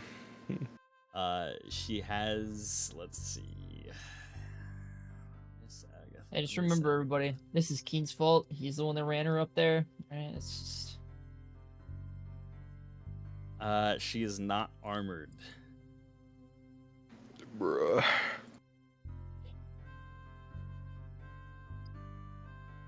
She takes 44 points of strength damage. Oh my god. You kind of, with a gigantic stride, stick her right through. It kind of goes right through her stomach. And she... dies? She is going to... I'll give her death saving throws. Like, during while this is happening, Tim just, like, absolutely going, like, almost fucking insane. Like, he's, like, shouting, "Blood, more, need to kill." And you hear just a very happy voice just...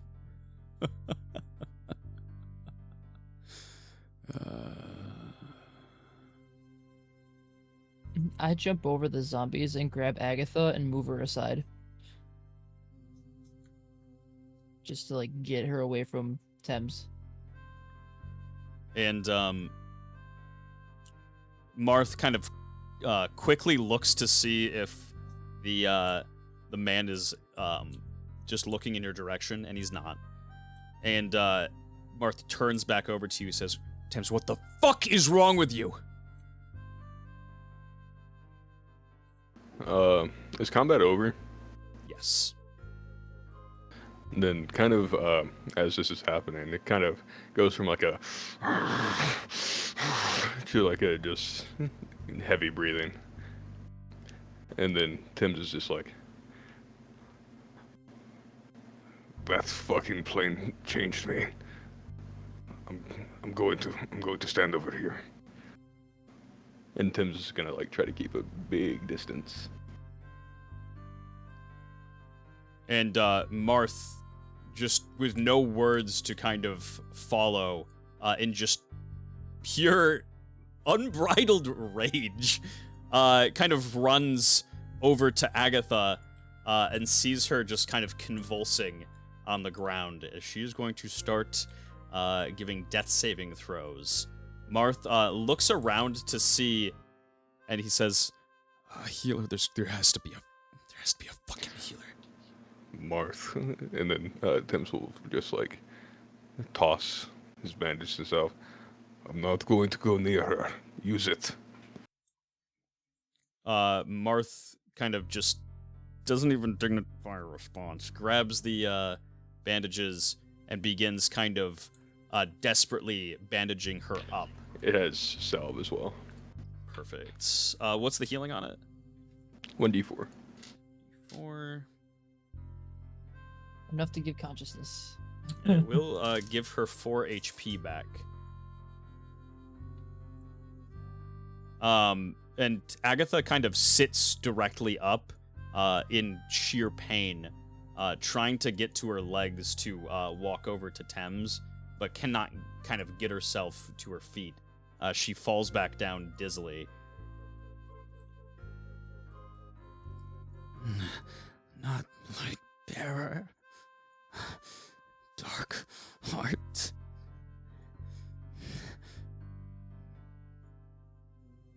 This is not what I signed up for. Not the revenge I... And she falls back over and onto the ground and begins kind of sleeping.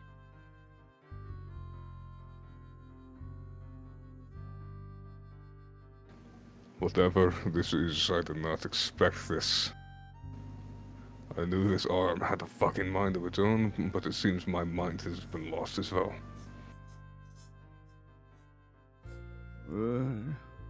I sense nothing wrong with your soul. However, I fear do it's see... not my soul. Yes, much distress lies within your eyes.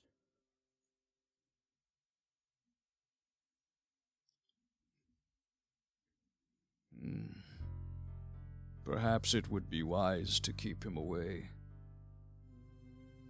You said that about Pivot, too. Yes, well... Go ahead. Now I stand up. It's okay. I've lost control before too. No, this is different. I have killed many, and I have never felt this. Point me at something that's far away from the rest.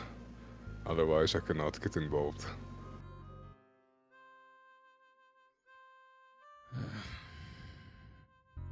And Marth stands up and makes his way over to this man sitting on his stump.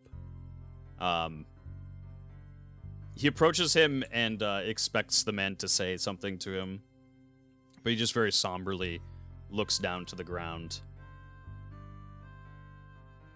Hello,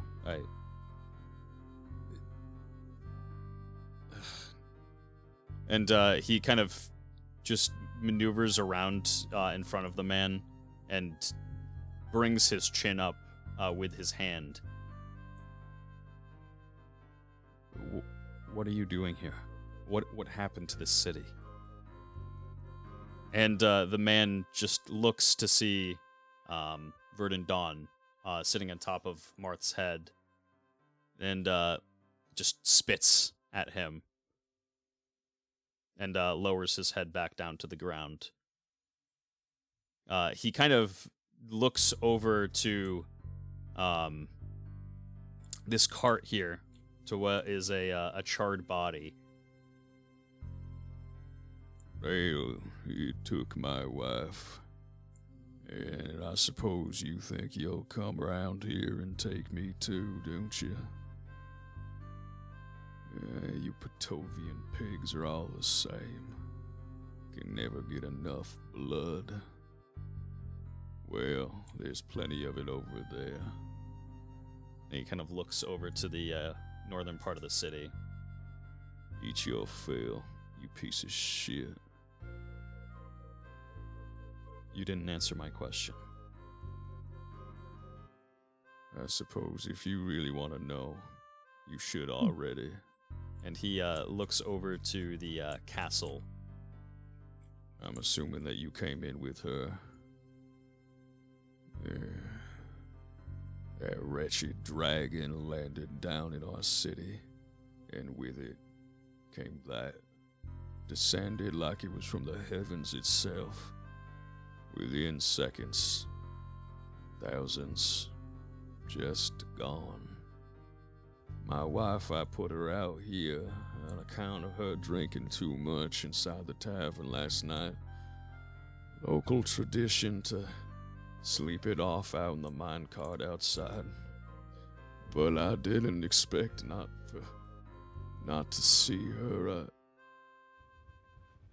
Not like you would understand.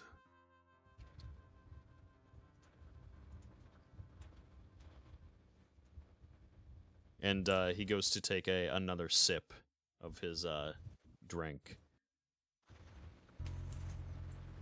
Martha backs away and heads back over to the rest of you.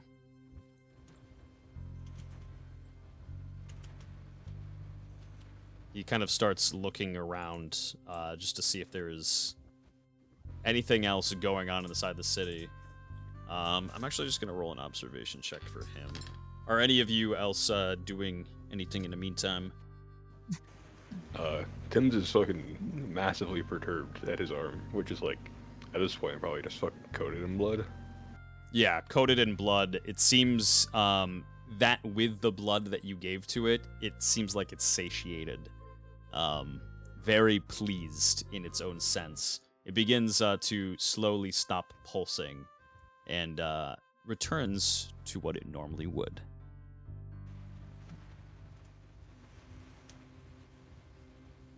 I'm just making sure that Agatha's okay. I'm just kind of chilling with her. And Gems makes his way back over, very much so avoiding Thames and watching him on his way over here. And he says, and he walks around even further.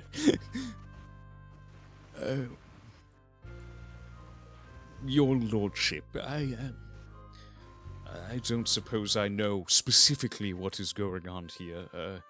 I've never seen it in this shape before, but if you wish to get answers, perhaps the eastern side of the city may provide them. Over on Goldhem Street. On the eastern side of the city. Yes, just past that wall there. However, there is a, what is called a courtesy fee. They force you to pay it on behalf of the mayor.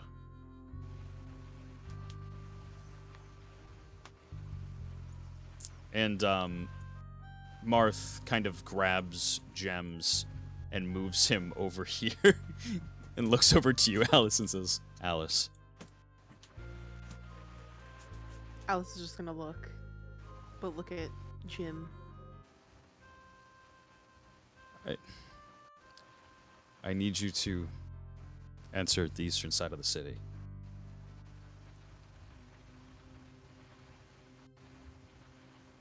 Okay. Why is Jim closer? He picks him up and sets him down. Stay far away from her, but follow her. Make sure that she knows where she's going. We need information. If we show up here empty-handed and can't plant the seed, so to speak, for our work, then we came here for nothing, at a dead end. But and he kind of realizes that perhaps the tavern owner here is probably listening in. Well, we have to do what we have to.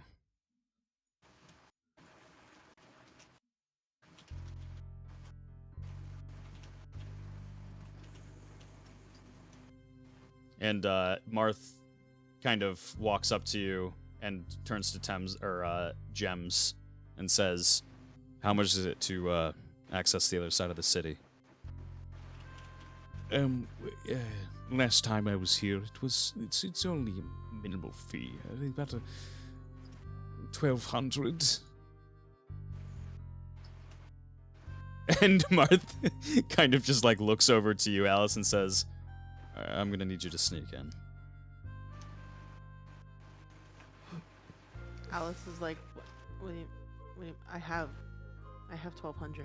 You're not giving them money, are you?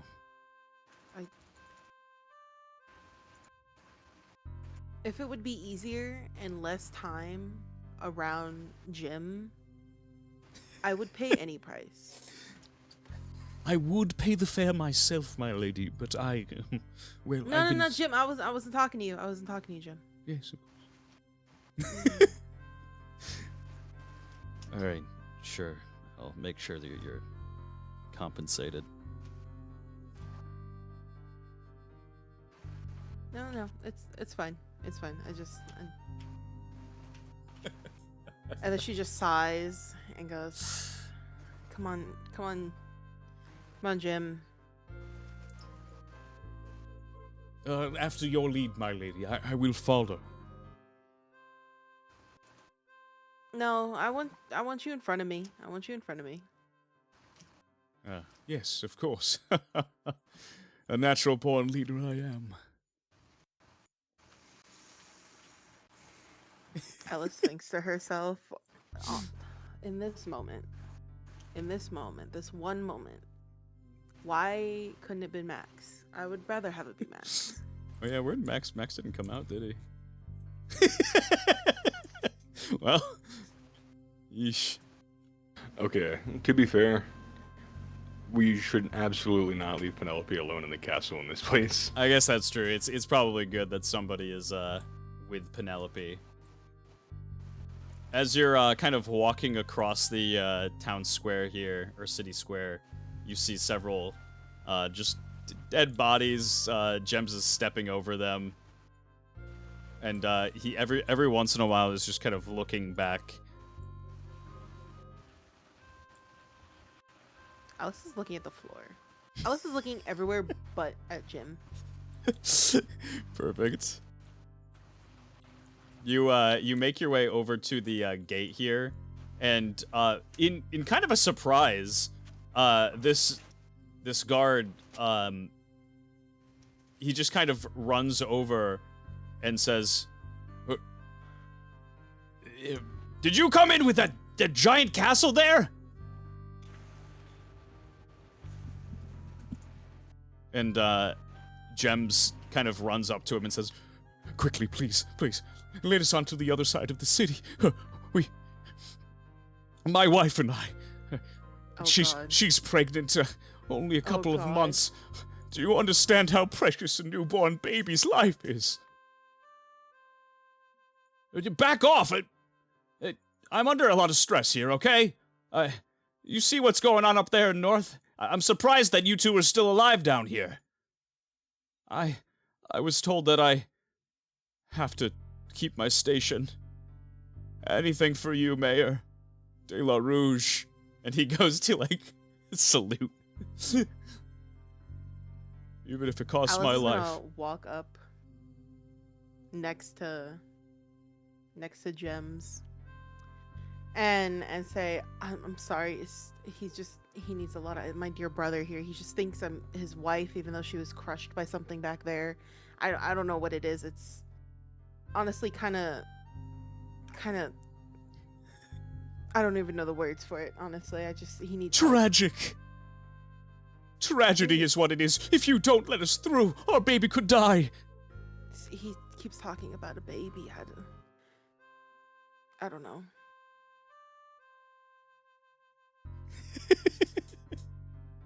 He's gonna intent check. He's gonna intent check. I don't know. It's Gems. a flawless story. Yeah. Oh man. Gems with a persuasion. He's actually a really persuasive guy. It's the one thing that he does. Just not with us. Well, I mean, the guard. Let me see what the guard's modifier. It's gonna be very close at the very least.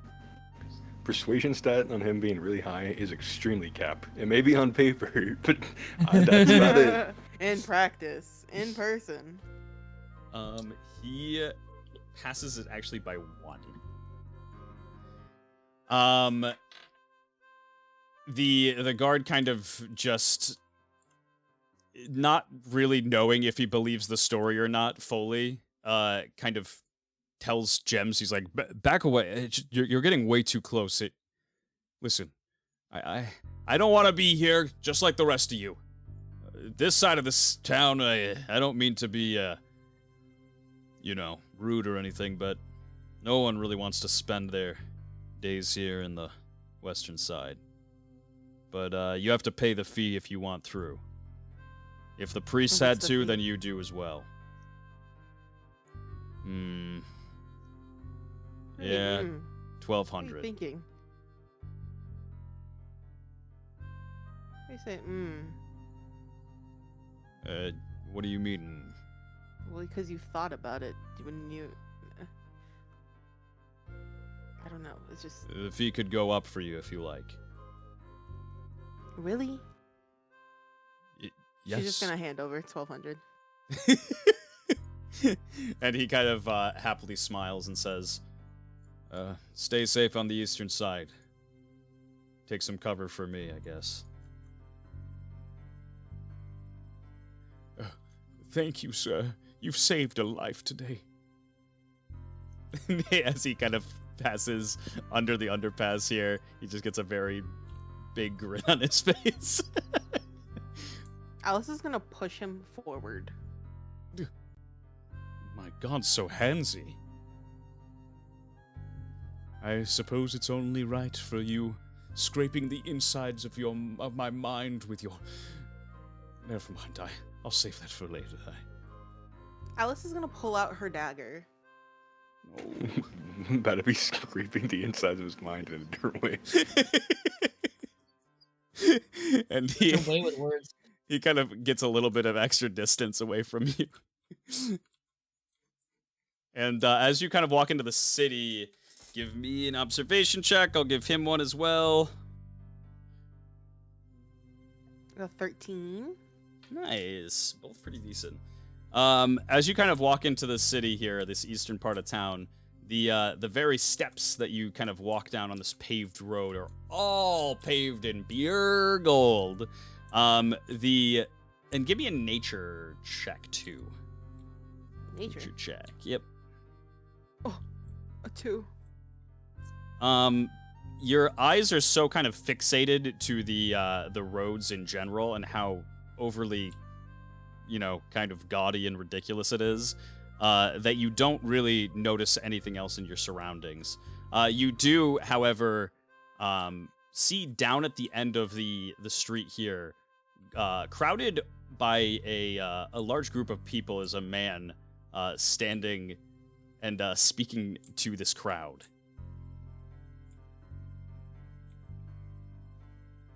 And Gems kind of starts kind of hopping backwards and kind of just gives you a finger to come investigate it with him. Alice is gonna put away her dagger and sigh really loud and think to herself, I hope he trips. I don't know on what, but I just want him to trip and fall and maybe hit his head and not get back up. And he starts walking forward. And as you kind of approach closer, the guard doesn't really seem to notice you walking towards him. He seems to be very fixated on the situation up north here. And as you kind of get closer to this crowd, you look at these people, and for the most part, they seem very, very well dressed. However, there's quite a few of them that seem to have been kind of scuffed up. Their clothes dirtied, tattered. Some of them seem purely just very much so exhausted. It seems like they don't really get out much anyways, and they live a very pampered existence. but for what it's worth, they do seem pretty bad. And this man with the big hat kind of grabs a hold of the podium here and looks out to the crowd and says, "Well, yeah, we have to take care of this city at all costs. And if that means we have to sack half of the city, then, well, we might just have to do so. For we have to protect that house on the hill right over there." And he points all the way down to the end of the city here. Seemingly kind of just out of sight. Now, for the next issue ahead of us here, we have quite a situation going on just up ahead of us. However, I have been reassured by the priests of the Kalitikarian church that we shall be fine. They are holding off this plague of sorts, and shall continue to do so until assistance arrives. So I want you all to breathe. The dragon is gone. Oh, who am I kidding? Oh, my sweet Cynthia. My baby girl. They took my baby girl. And he starts kind of banging on the podium. And one of these girls kind of just like walks up and pats him on the back. Oh, thank you. We sent out several soldiers, several police officers, but none have come back. My baby girl. Oh, I hate to think what will happen to her. Oh, but worry not. Should worst come to worst, we can all group up inside the mayor dam. We should be safe in there. I know there have been several allegations of hauntings inside that old building. However, we will be safer there than we are out here. You saw what happened to the western side of the town. We cannot let that happen to us. We have to keep going for not only our gods, but we have to keep going for Lord Eldrin. He has blessed us with this opportunity.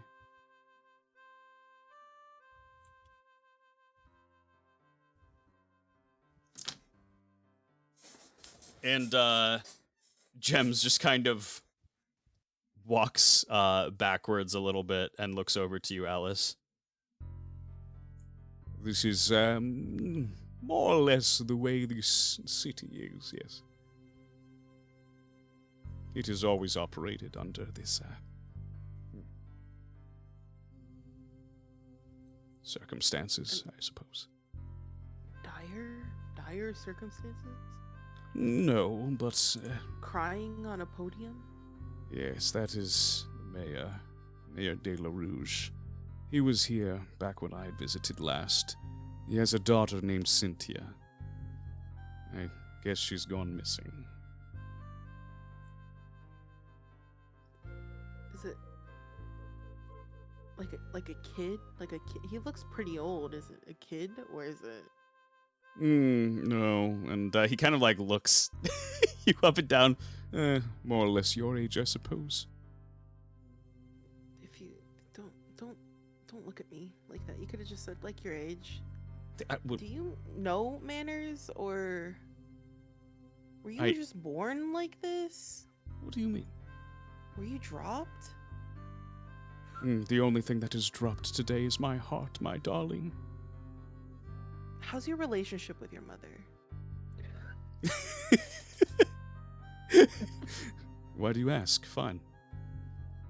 Is it? Yes. Well, I haven't seen her in some time. I've been up in Okay. Potovia. Okay. No. It's not what you think. No, it's fine. Okay. Bro, you killed your dad. What do you mean? Oh no. She never Oh, hides hold her on. issues. She doesn't harass men. Maybe. We're not talking about Alice here. We're talking about Jim. Okay. True.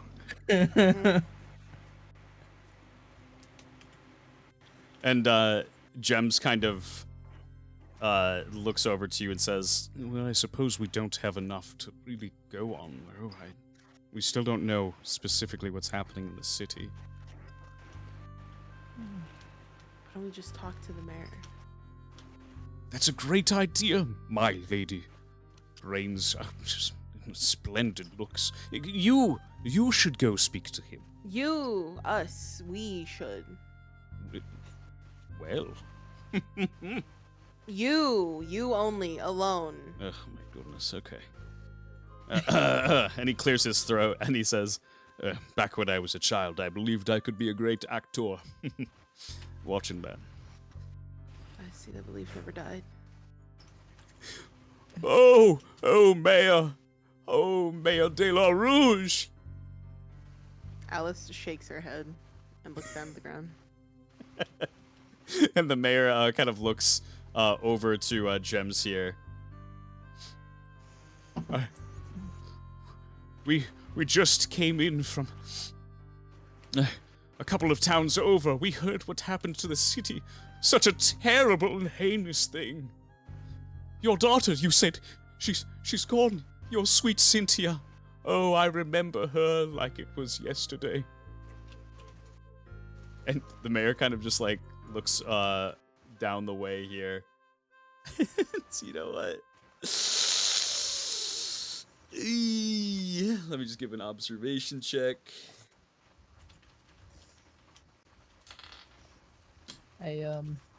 Is Jem's theme song Mother's Milk? I just have to ask. Mother's milk. Yeah. Oh, well. If it isn't... Is that Gems I spy? Shit. No. Mr. De La Rouge, you seem to have me mixed up with someone else. My name is Tim. Tim Rathers. And I am here to provide a solution for you, my good man. I seem to notice that your daughter has gone missing, and that is just so tragic. Where has she been taken off to? My daughter... well, she was taken out into the fields to the east. There is a tree sitting out in the fields. Old tree. And she, well, she was dropped off there with several other people from the city. Dead ones, too. I really... That has to be you, James. And James is gonna roll a persuasion check. Alice is gonna go and sit on that bench and just listen, because this should be good. Why is the mayor so good at rolling? He kind of sees right through, and he says, "No, it is you, And he runs down the stairs and over to him, and he kind of puffs up his chest angrily and grabs a hold of him, and he says, "You son of a bitch! Don't act like I don't remember what you did to my daughter!" He slaps him. Oh, no, Mayor de la Rouge, it was ancient history, please, I've come to help. I've escaped the clutches of death in Petovia just to come to assist you. Assist me, And he kind of lets him go. Well, good. Perhaps you can do with your petite little such and such body what my experienced guards and police officers couldn't. You will go look for my daughter. I would be very inclined to do so if... And you said you're sitting down on the bench here. Yeah, at this point, Alice would stand up and go stand next to the mayor. Oh, next to the mayor. Got you. Yeah, she went to the bench, but then at this point she would have just got up and walked back, and then also take the opportunity to slap Jim. Whoosh. And then push him to the side and say, Mayor, I have actually come to help. Were you with him? You know, I needed a way to get in, and he knew a way to get in, so I don't know. I sadly, yes, I know of him. I walked in here with him. Oh, yeah, that doesn't surprise me. This boy was crafty even at a young age. How's his relationship with his mother? Can't be good. I don't know. I didn't think so. Anyways, yeah, I'm here. I heard of your daughter.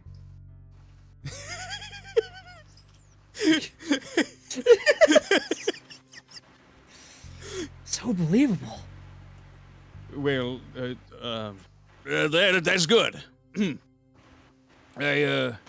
So I assume you've been brought up to snuff, yeah? No, not really. I just heard, but I would take any more that you have. Well, yeah, okay.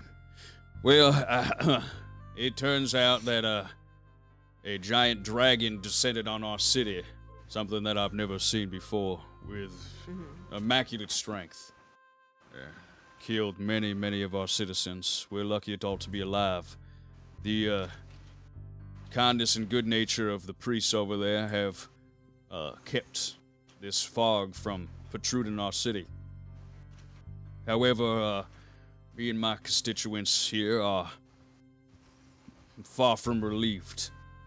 Several of their family members, including my Cynthia, was taken by this dragon, brought east, and taken to a tree. I don't know if that dragon is still over there. To a tree? Yeah. Like a bird in a nest? Like a big tree? Your guess is as good as mine. I sent, like I said, several of my men out there, and none of them have returned. Alright. The Okay. Mechalite Ardent Guerrilla Army should be here relatively soon to help assist in things. Our job, as explained to me until then, is to protect Lord Eldrin's homestead. In the meantime, he has given me direct orders as the mayor of Brevea to make sure nothing befalls his lovely home. So, just house it. Well, it's a little bit more than that. You see that this fog here, I mean, should Yeah. something, yeah. Yeah. Can you imagine what the interior of that house would be like if the fog happened to get inside? I can't. Can you tell me what would happen? Well, you saw the other side of town there, I'm assuming, coming in, yeah? Yeah. Think a little bit like that. Except just a little bit more shitty. And in a house. Are you sure you are here to help with me, my daughter? He's actually I was spending a lot of time with Jim.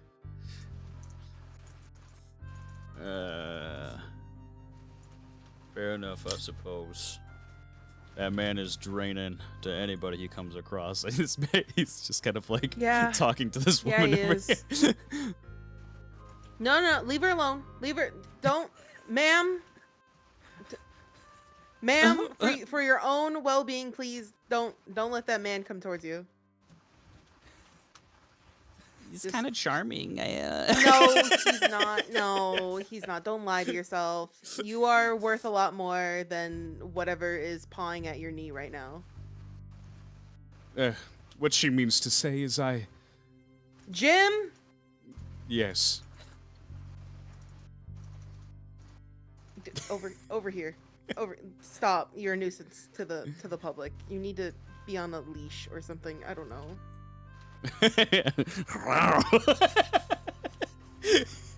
Oh my god. And he kind of settles down, and the mayor says, I don't want to see you back here on this side of the town unless you bring my daughter back. Don't let him over here.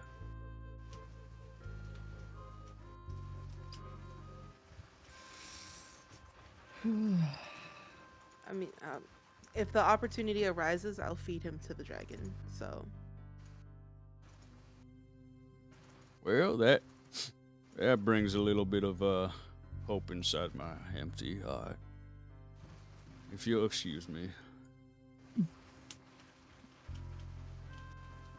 And he goes to once again speak to his people. And cry on the podium. Yeah. At least you dog. At least then I'd be able to follow you home. Oh god. Oh god. This guy is like trying to beat the record of who's worse to be with in a city. Any percent? Like fuck. Yeah. I can be that guy. I can be literally the worst if you want me to. Let's see. Alice's choices: chill in Valrizzi, repairing city, doing good, or get almost choke slammed and hang out with gyms. I know, I don't know. rebuilding a city, becoming like a proper Val, like a proper leader to the city, or almost getting chokeslammed, hanging out with Jim, being forced between Max and Jim. It's crazy. So, wow. Welcome back! Yay! Yay! Well, you heard him. I suppose I'm heading back to the other side of the city. Alice is gonna walk fast back to the other side of the city, and then push him on the floor. Give me a Just strength push check. him on the floor.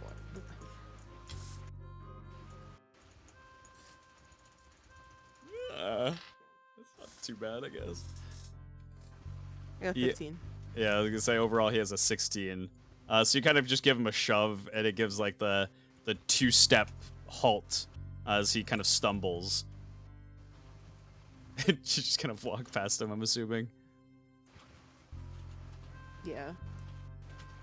And he says nothing as he kind of follows you. But he seems rather pleased with himself, I'm sure. Oh my god. He's the worst. The absolute worst. You cross through here, and the guard once again kind of just spots you and he says, "Have a safe day. If I were you, I would have stayed over there." What? I would have stayed over there. Alice is just gonna keep walking and say, I'm about to go do your job for you. And he seems not really to pay much mind to it. As this is happening, man, it's kind of brutal. We can bring him Thames. back to the shelter, right? Bring who back to the shelter? Gems. Oh, Like, I mean, we can realize that it didn't work out, and you know, like maybe this isn't the dog for us. And... You trade him in. Can we get a new one? You Yeah. have a new gems. I don't want new gems. Is it a kill shelter?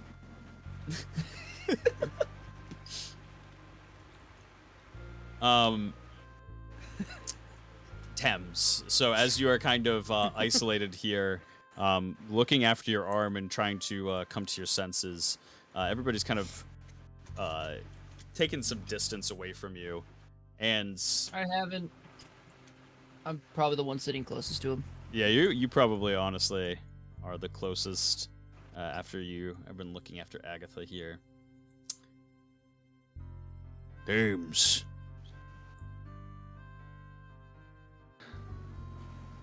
I do not know what the hell this is.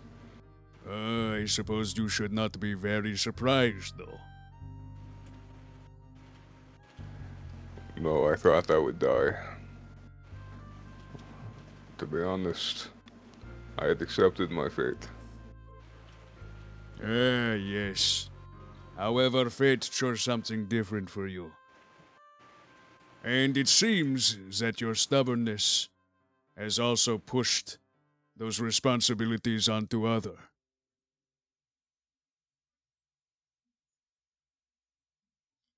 But I do not care to lecture you. Do as you will.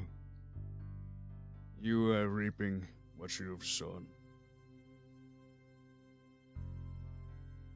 That's fog up in the north part of the city. I suppose you have been eyeing it now. I have. Do you recognize it? Does it look like the night in fog to Thames? It does not look like the night in fog, no. Does Thames recognize it? Give me both a history check and a religion check. They both kind of coincide with each other in this one. That is a dirty 20 on the history and a 16 on the religion. So yeah, both kind of, you have heard of something similar to this in the past. Not quite to this degree, but a long, long time ago, back in the days of, the days of old,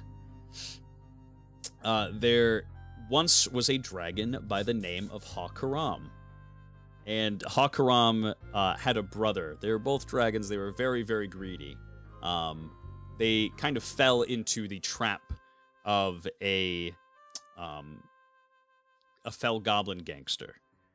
He kind of baited them into a situation in which they were not able to escape. He locked them in a vault, and to their surprise, the treasure that was set up for them was all an illusion.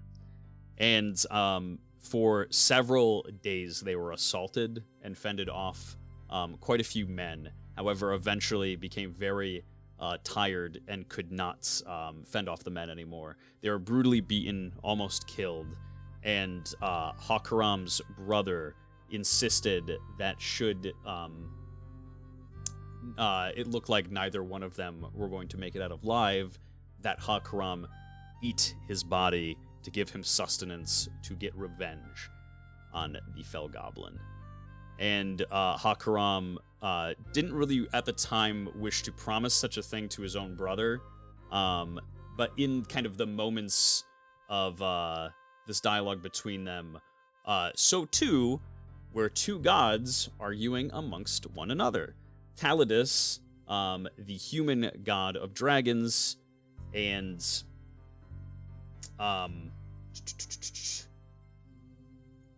Hexalgul, the dragon god of dragons. They were arguing amongst one another to kind of decide what they wanted to do in this situation. This was kind of at a time where gods more freely were assisting nickel people, so to speak. And Talidus wanted to just leave the kind of threads of fate to sow themselves, that they shouldn't be getting involved in mortal matters. However, Hexalgul said that Talidus would not understand the own pleas and concerns of dragons, as he is not a dragon himself, and to leave such matters to dragons. And the two fought actually a very vicious battle amongst each other. And Hexalgul, in his rage, formed a lightning that actually shattered through his own dimension into Nickelmentia itself, struck Ha-Karam, and stopped his heart entirely, killing him. And the two kind of, after a while, came to the conclusion that, hey, perhaps we shouldn't be fighting over these matters in violence. We should be having a discussion about them. However, after leaving the situation alone to what seemed like a very dead dragon, this dragon came back to life as a husk and devoured his brother whole. And through devouring his brother, had enough strength to break free of the vault, get revenge, kill the Fell Goblin gangster. However, it wasn't enough for him. He went on to his own village, to the dragons that had tricked him to believing the Fell Goblin's story, and ate them too. And with each dragon he consumed, he attuned a new derangement, and became extremely powerful, to the degree of which a fog, very much so like this, descended from the heavens into cities. They began killing people who were considered to be weak, and to the point where only people who could kind of stand up for themselves were left inside Nickelmentia itself. This was nearly the end of the world itself for, however many times a cataclysmic event has happened, but this is the basis story for Bardock.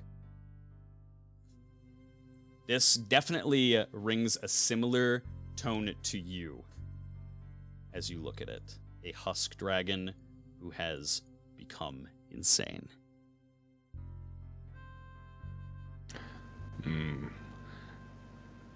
Does Soliet follow in the path of Ha-Karam, then? It seems that she wishes to repeat history. It seems she fancies herself one of us. At least that is my assumption. Whatever her means in the end, it seems like it's no good.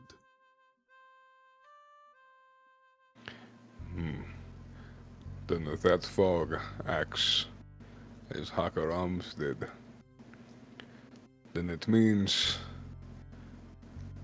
that only the strong can walk through it, no? Yes, that is at least a story to it. I was there to witness it firsthand. A truly harrowing experience. However, yes, you are correct in your assumption.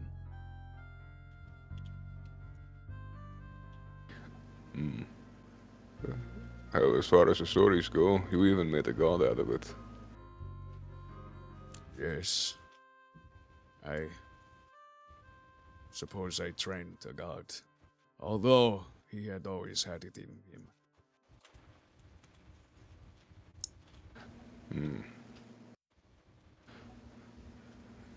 Then I suppose Soliet needs to be put down before this consumes everything. Yes, Thames. Yes, indeed.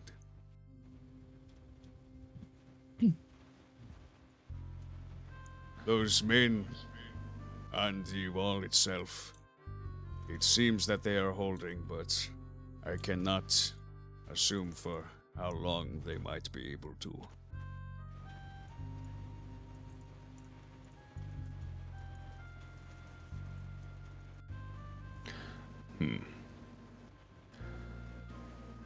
I doubt pushing through the fog will lead us to her. As such, we should likely try to make sure that we're moving at a pace that equals hers, or surpasses it. Yes. However, if I am to be frank with you, you do not possess this strength. None of you do. If she truly has the strength of a husk dragon, Well, good luck, I suppose.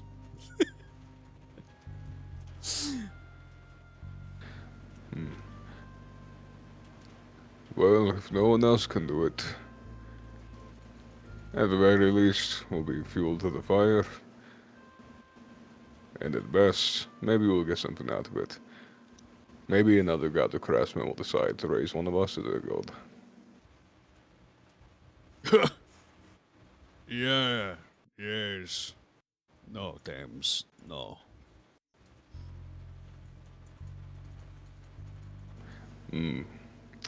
It was dry humor. I forgot to laugh in between, well, what is it? You sticking somebody through. I don't know.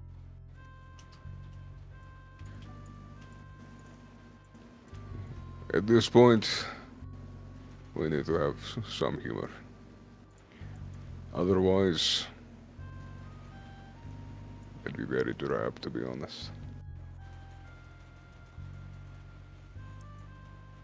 And Forfoden just kind of, you feel his presence just kind of fade away. Who are you talking to?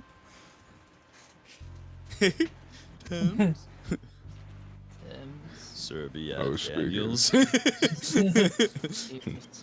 I was speaking to Forfoden. God of craftsmen. Oh. I think Pivot told me a little about that. Marth, have you heard the story of Hakuram? Yes, of course. Yeah. He just kind of looks over at the fog. Have I heard it? You have not. I would be very, very surprised if you had. Thames will kind of like. Turns out the book he's reading. Whoa! I was considering it for a second. I was like, maybe, but it would be a little bit too on the nose, wouldn't it? Thames will kind of like briefly go over it with like what he knows. So he like look down, it's kind of somewhat up to chase on it. There's probably some words sprinkled in there that look down doesn't understand, but I understand the main bullet points at least. Then it will say, so it would appear that Soliet is attempting to do the same thing. Which means on top of Nial's trial, and on top of all the shit about storing Batovia, we now have to stop the entire world from getting eaten up by this fog.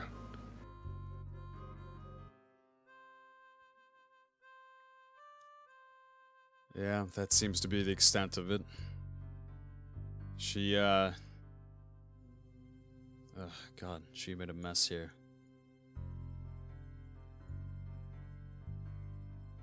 And it will not just be here.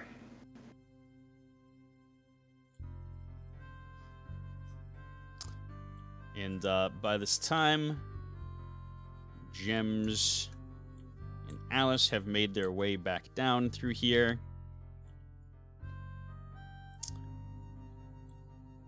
And you join with the rest of the party here. Gems kind of steers clear. He swings to the other side, sees a dead body, and like just slides back a bit.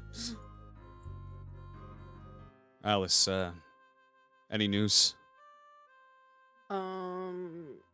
There was a dragon.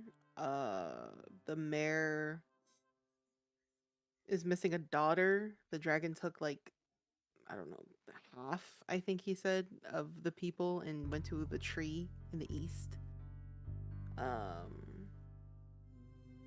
He said something about a guerrilla army was about to show up. Huh? Oh. He said it was guerrilla army that should be here soon. And as you finish this sentence, through the large gates here, you hear them open on up. And through them.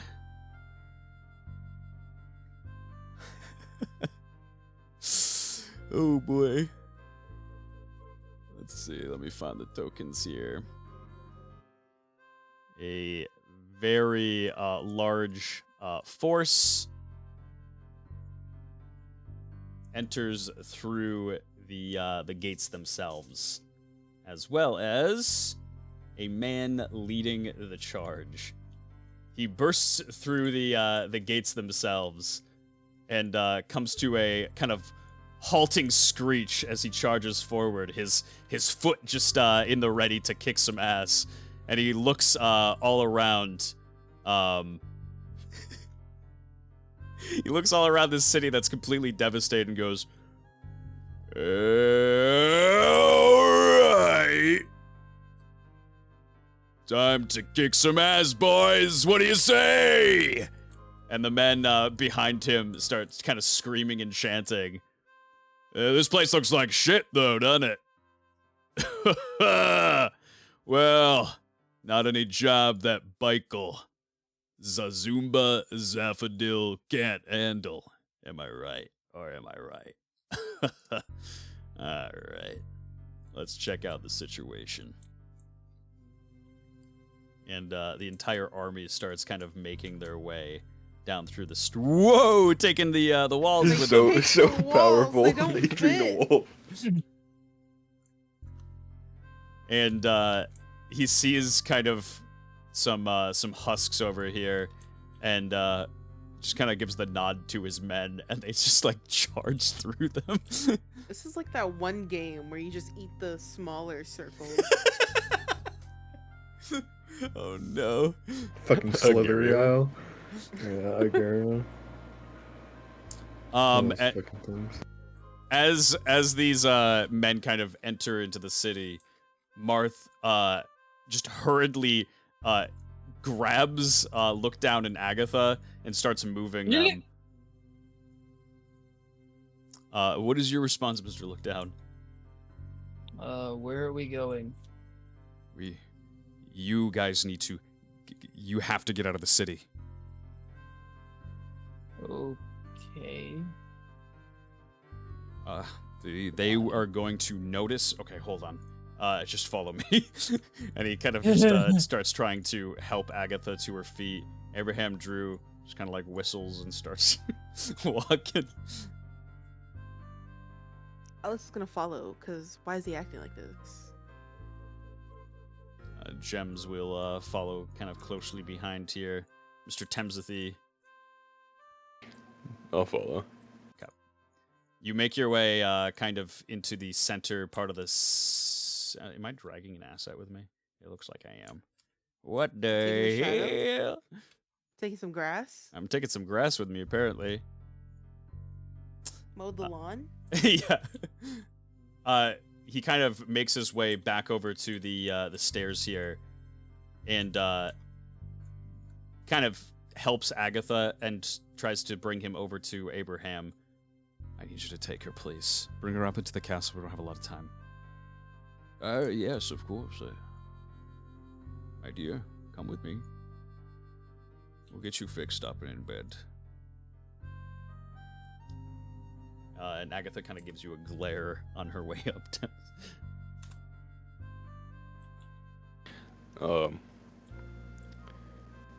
Tim's kind of has just the same kind of blank expression, because he would kind of act sorrowful, but like it kind of feels bad, but also kind of like it feels numb about it. So Yeah. Marth kind of huddles up with the rest of you and says, "If that is the guerrilla army that Alice was speaking of, and they're here already, we need to act fast. We need for you to search for the explosives in the mountains. There's plenty of natural resources. I don't know how much has been tapped. However, I need you to go find it. There's no Which doubt direction? where they came in, unfortunately. Oh. I'll run this direction in the meantime. All right. And then Alice is just gonna go. Don't get caught, though. Are you just, like, heading out? Yeah. So, does Marth want, like, all of us to go? Yes. He kind of looks to you three and says, Agatha and Abraham are gonna probably have to stay here. Gems... Is gonna stay with you?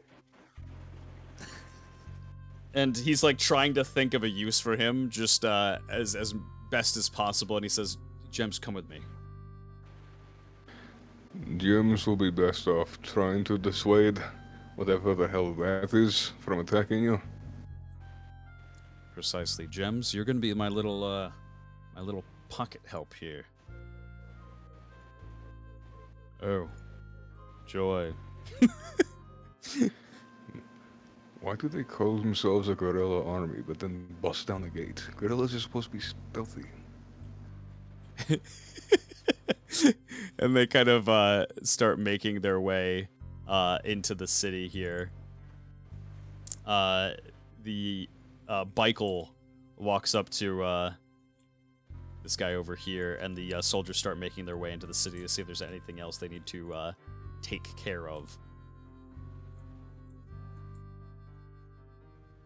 And, sorry, go ahead. Mysticism Zaphadil is to be avoided. Yes. I will not talk to myself. He seems like he probably should be avoided, indeed. Martha says kind of, all right, this now is your best opportunity to get out of here. And he looks off to the west, to the mountains. There are several old entryways into these caverns. Just find one, and I suppose pray for the best. Say a prayer for me too, I guess. Okay, but I also have to go to the east after. Why? What? I told the mayor I'd save his daughter. No, there will be no saving daughters. But She did promise. I was there. A promise is a promise, my lord. And Marth kind of just looks at him. Will the army not save the daughter for the mayor? Precisely what I'm hoping. we'll see. By the time we loop back, we'll do this first and then see what happens. Forgive me for not being stealthy. We should give him a wide berth. And Marth kind of backs away, grabs Gems. As they back away, look down just says, I think we should save her. And then starts walking off. We And- shall see. If you're all heading off, give me a stealth check. I would like to I'm be, so like, good at these. a little bit, so like, I'm assuming Thames is giving the widest berth. I just want to be, like, maybe 15, 20 feet closer to the people than he is. I'm while we're using 2 doing dice this. of the haunted man. I'm not doing this. That's still how I want to be set up. You want to be closer, you said, than Thames? Yeah. Okay. The idea is if they catch Thames, I want to be able to, like, run diversion. Alex is just gonna go with their sneaky self because I rolled a 19.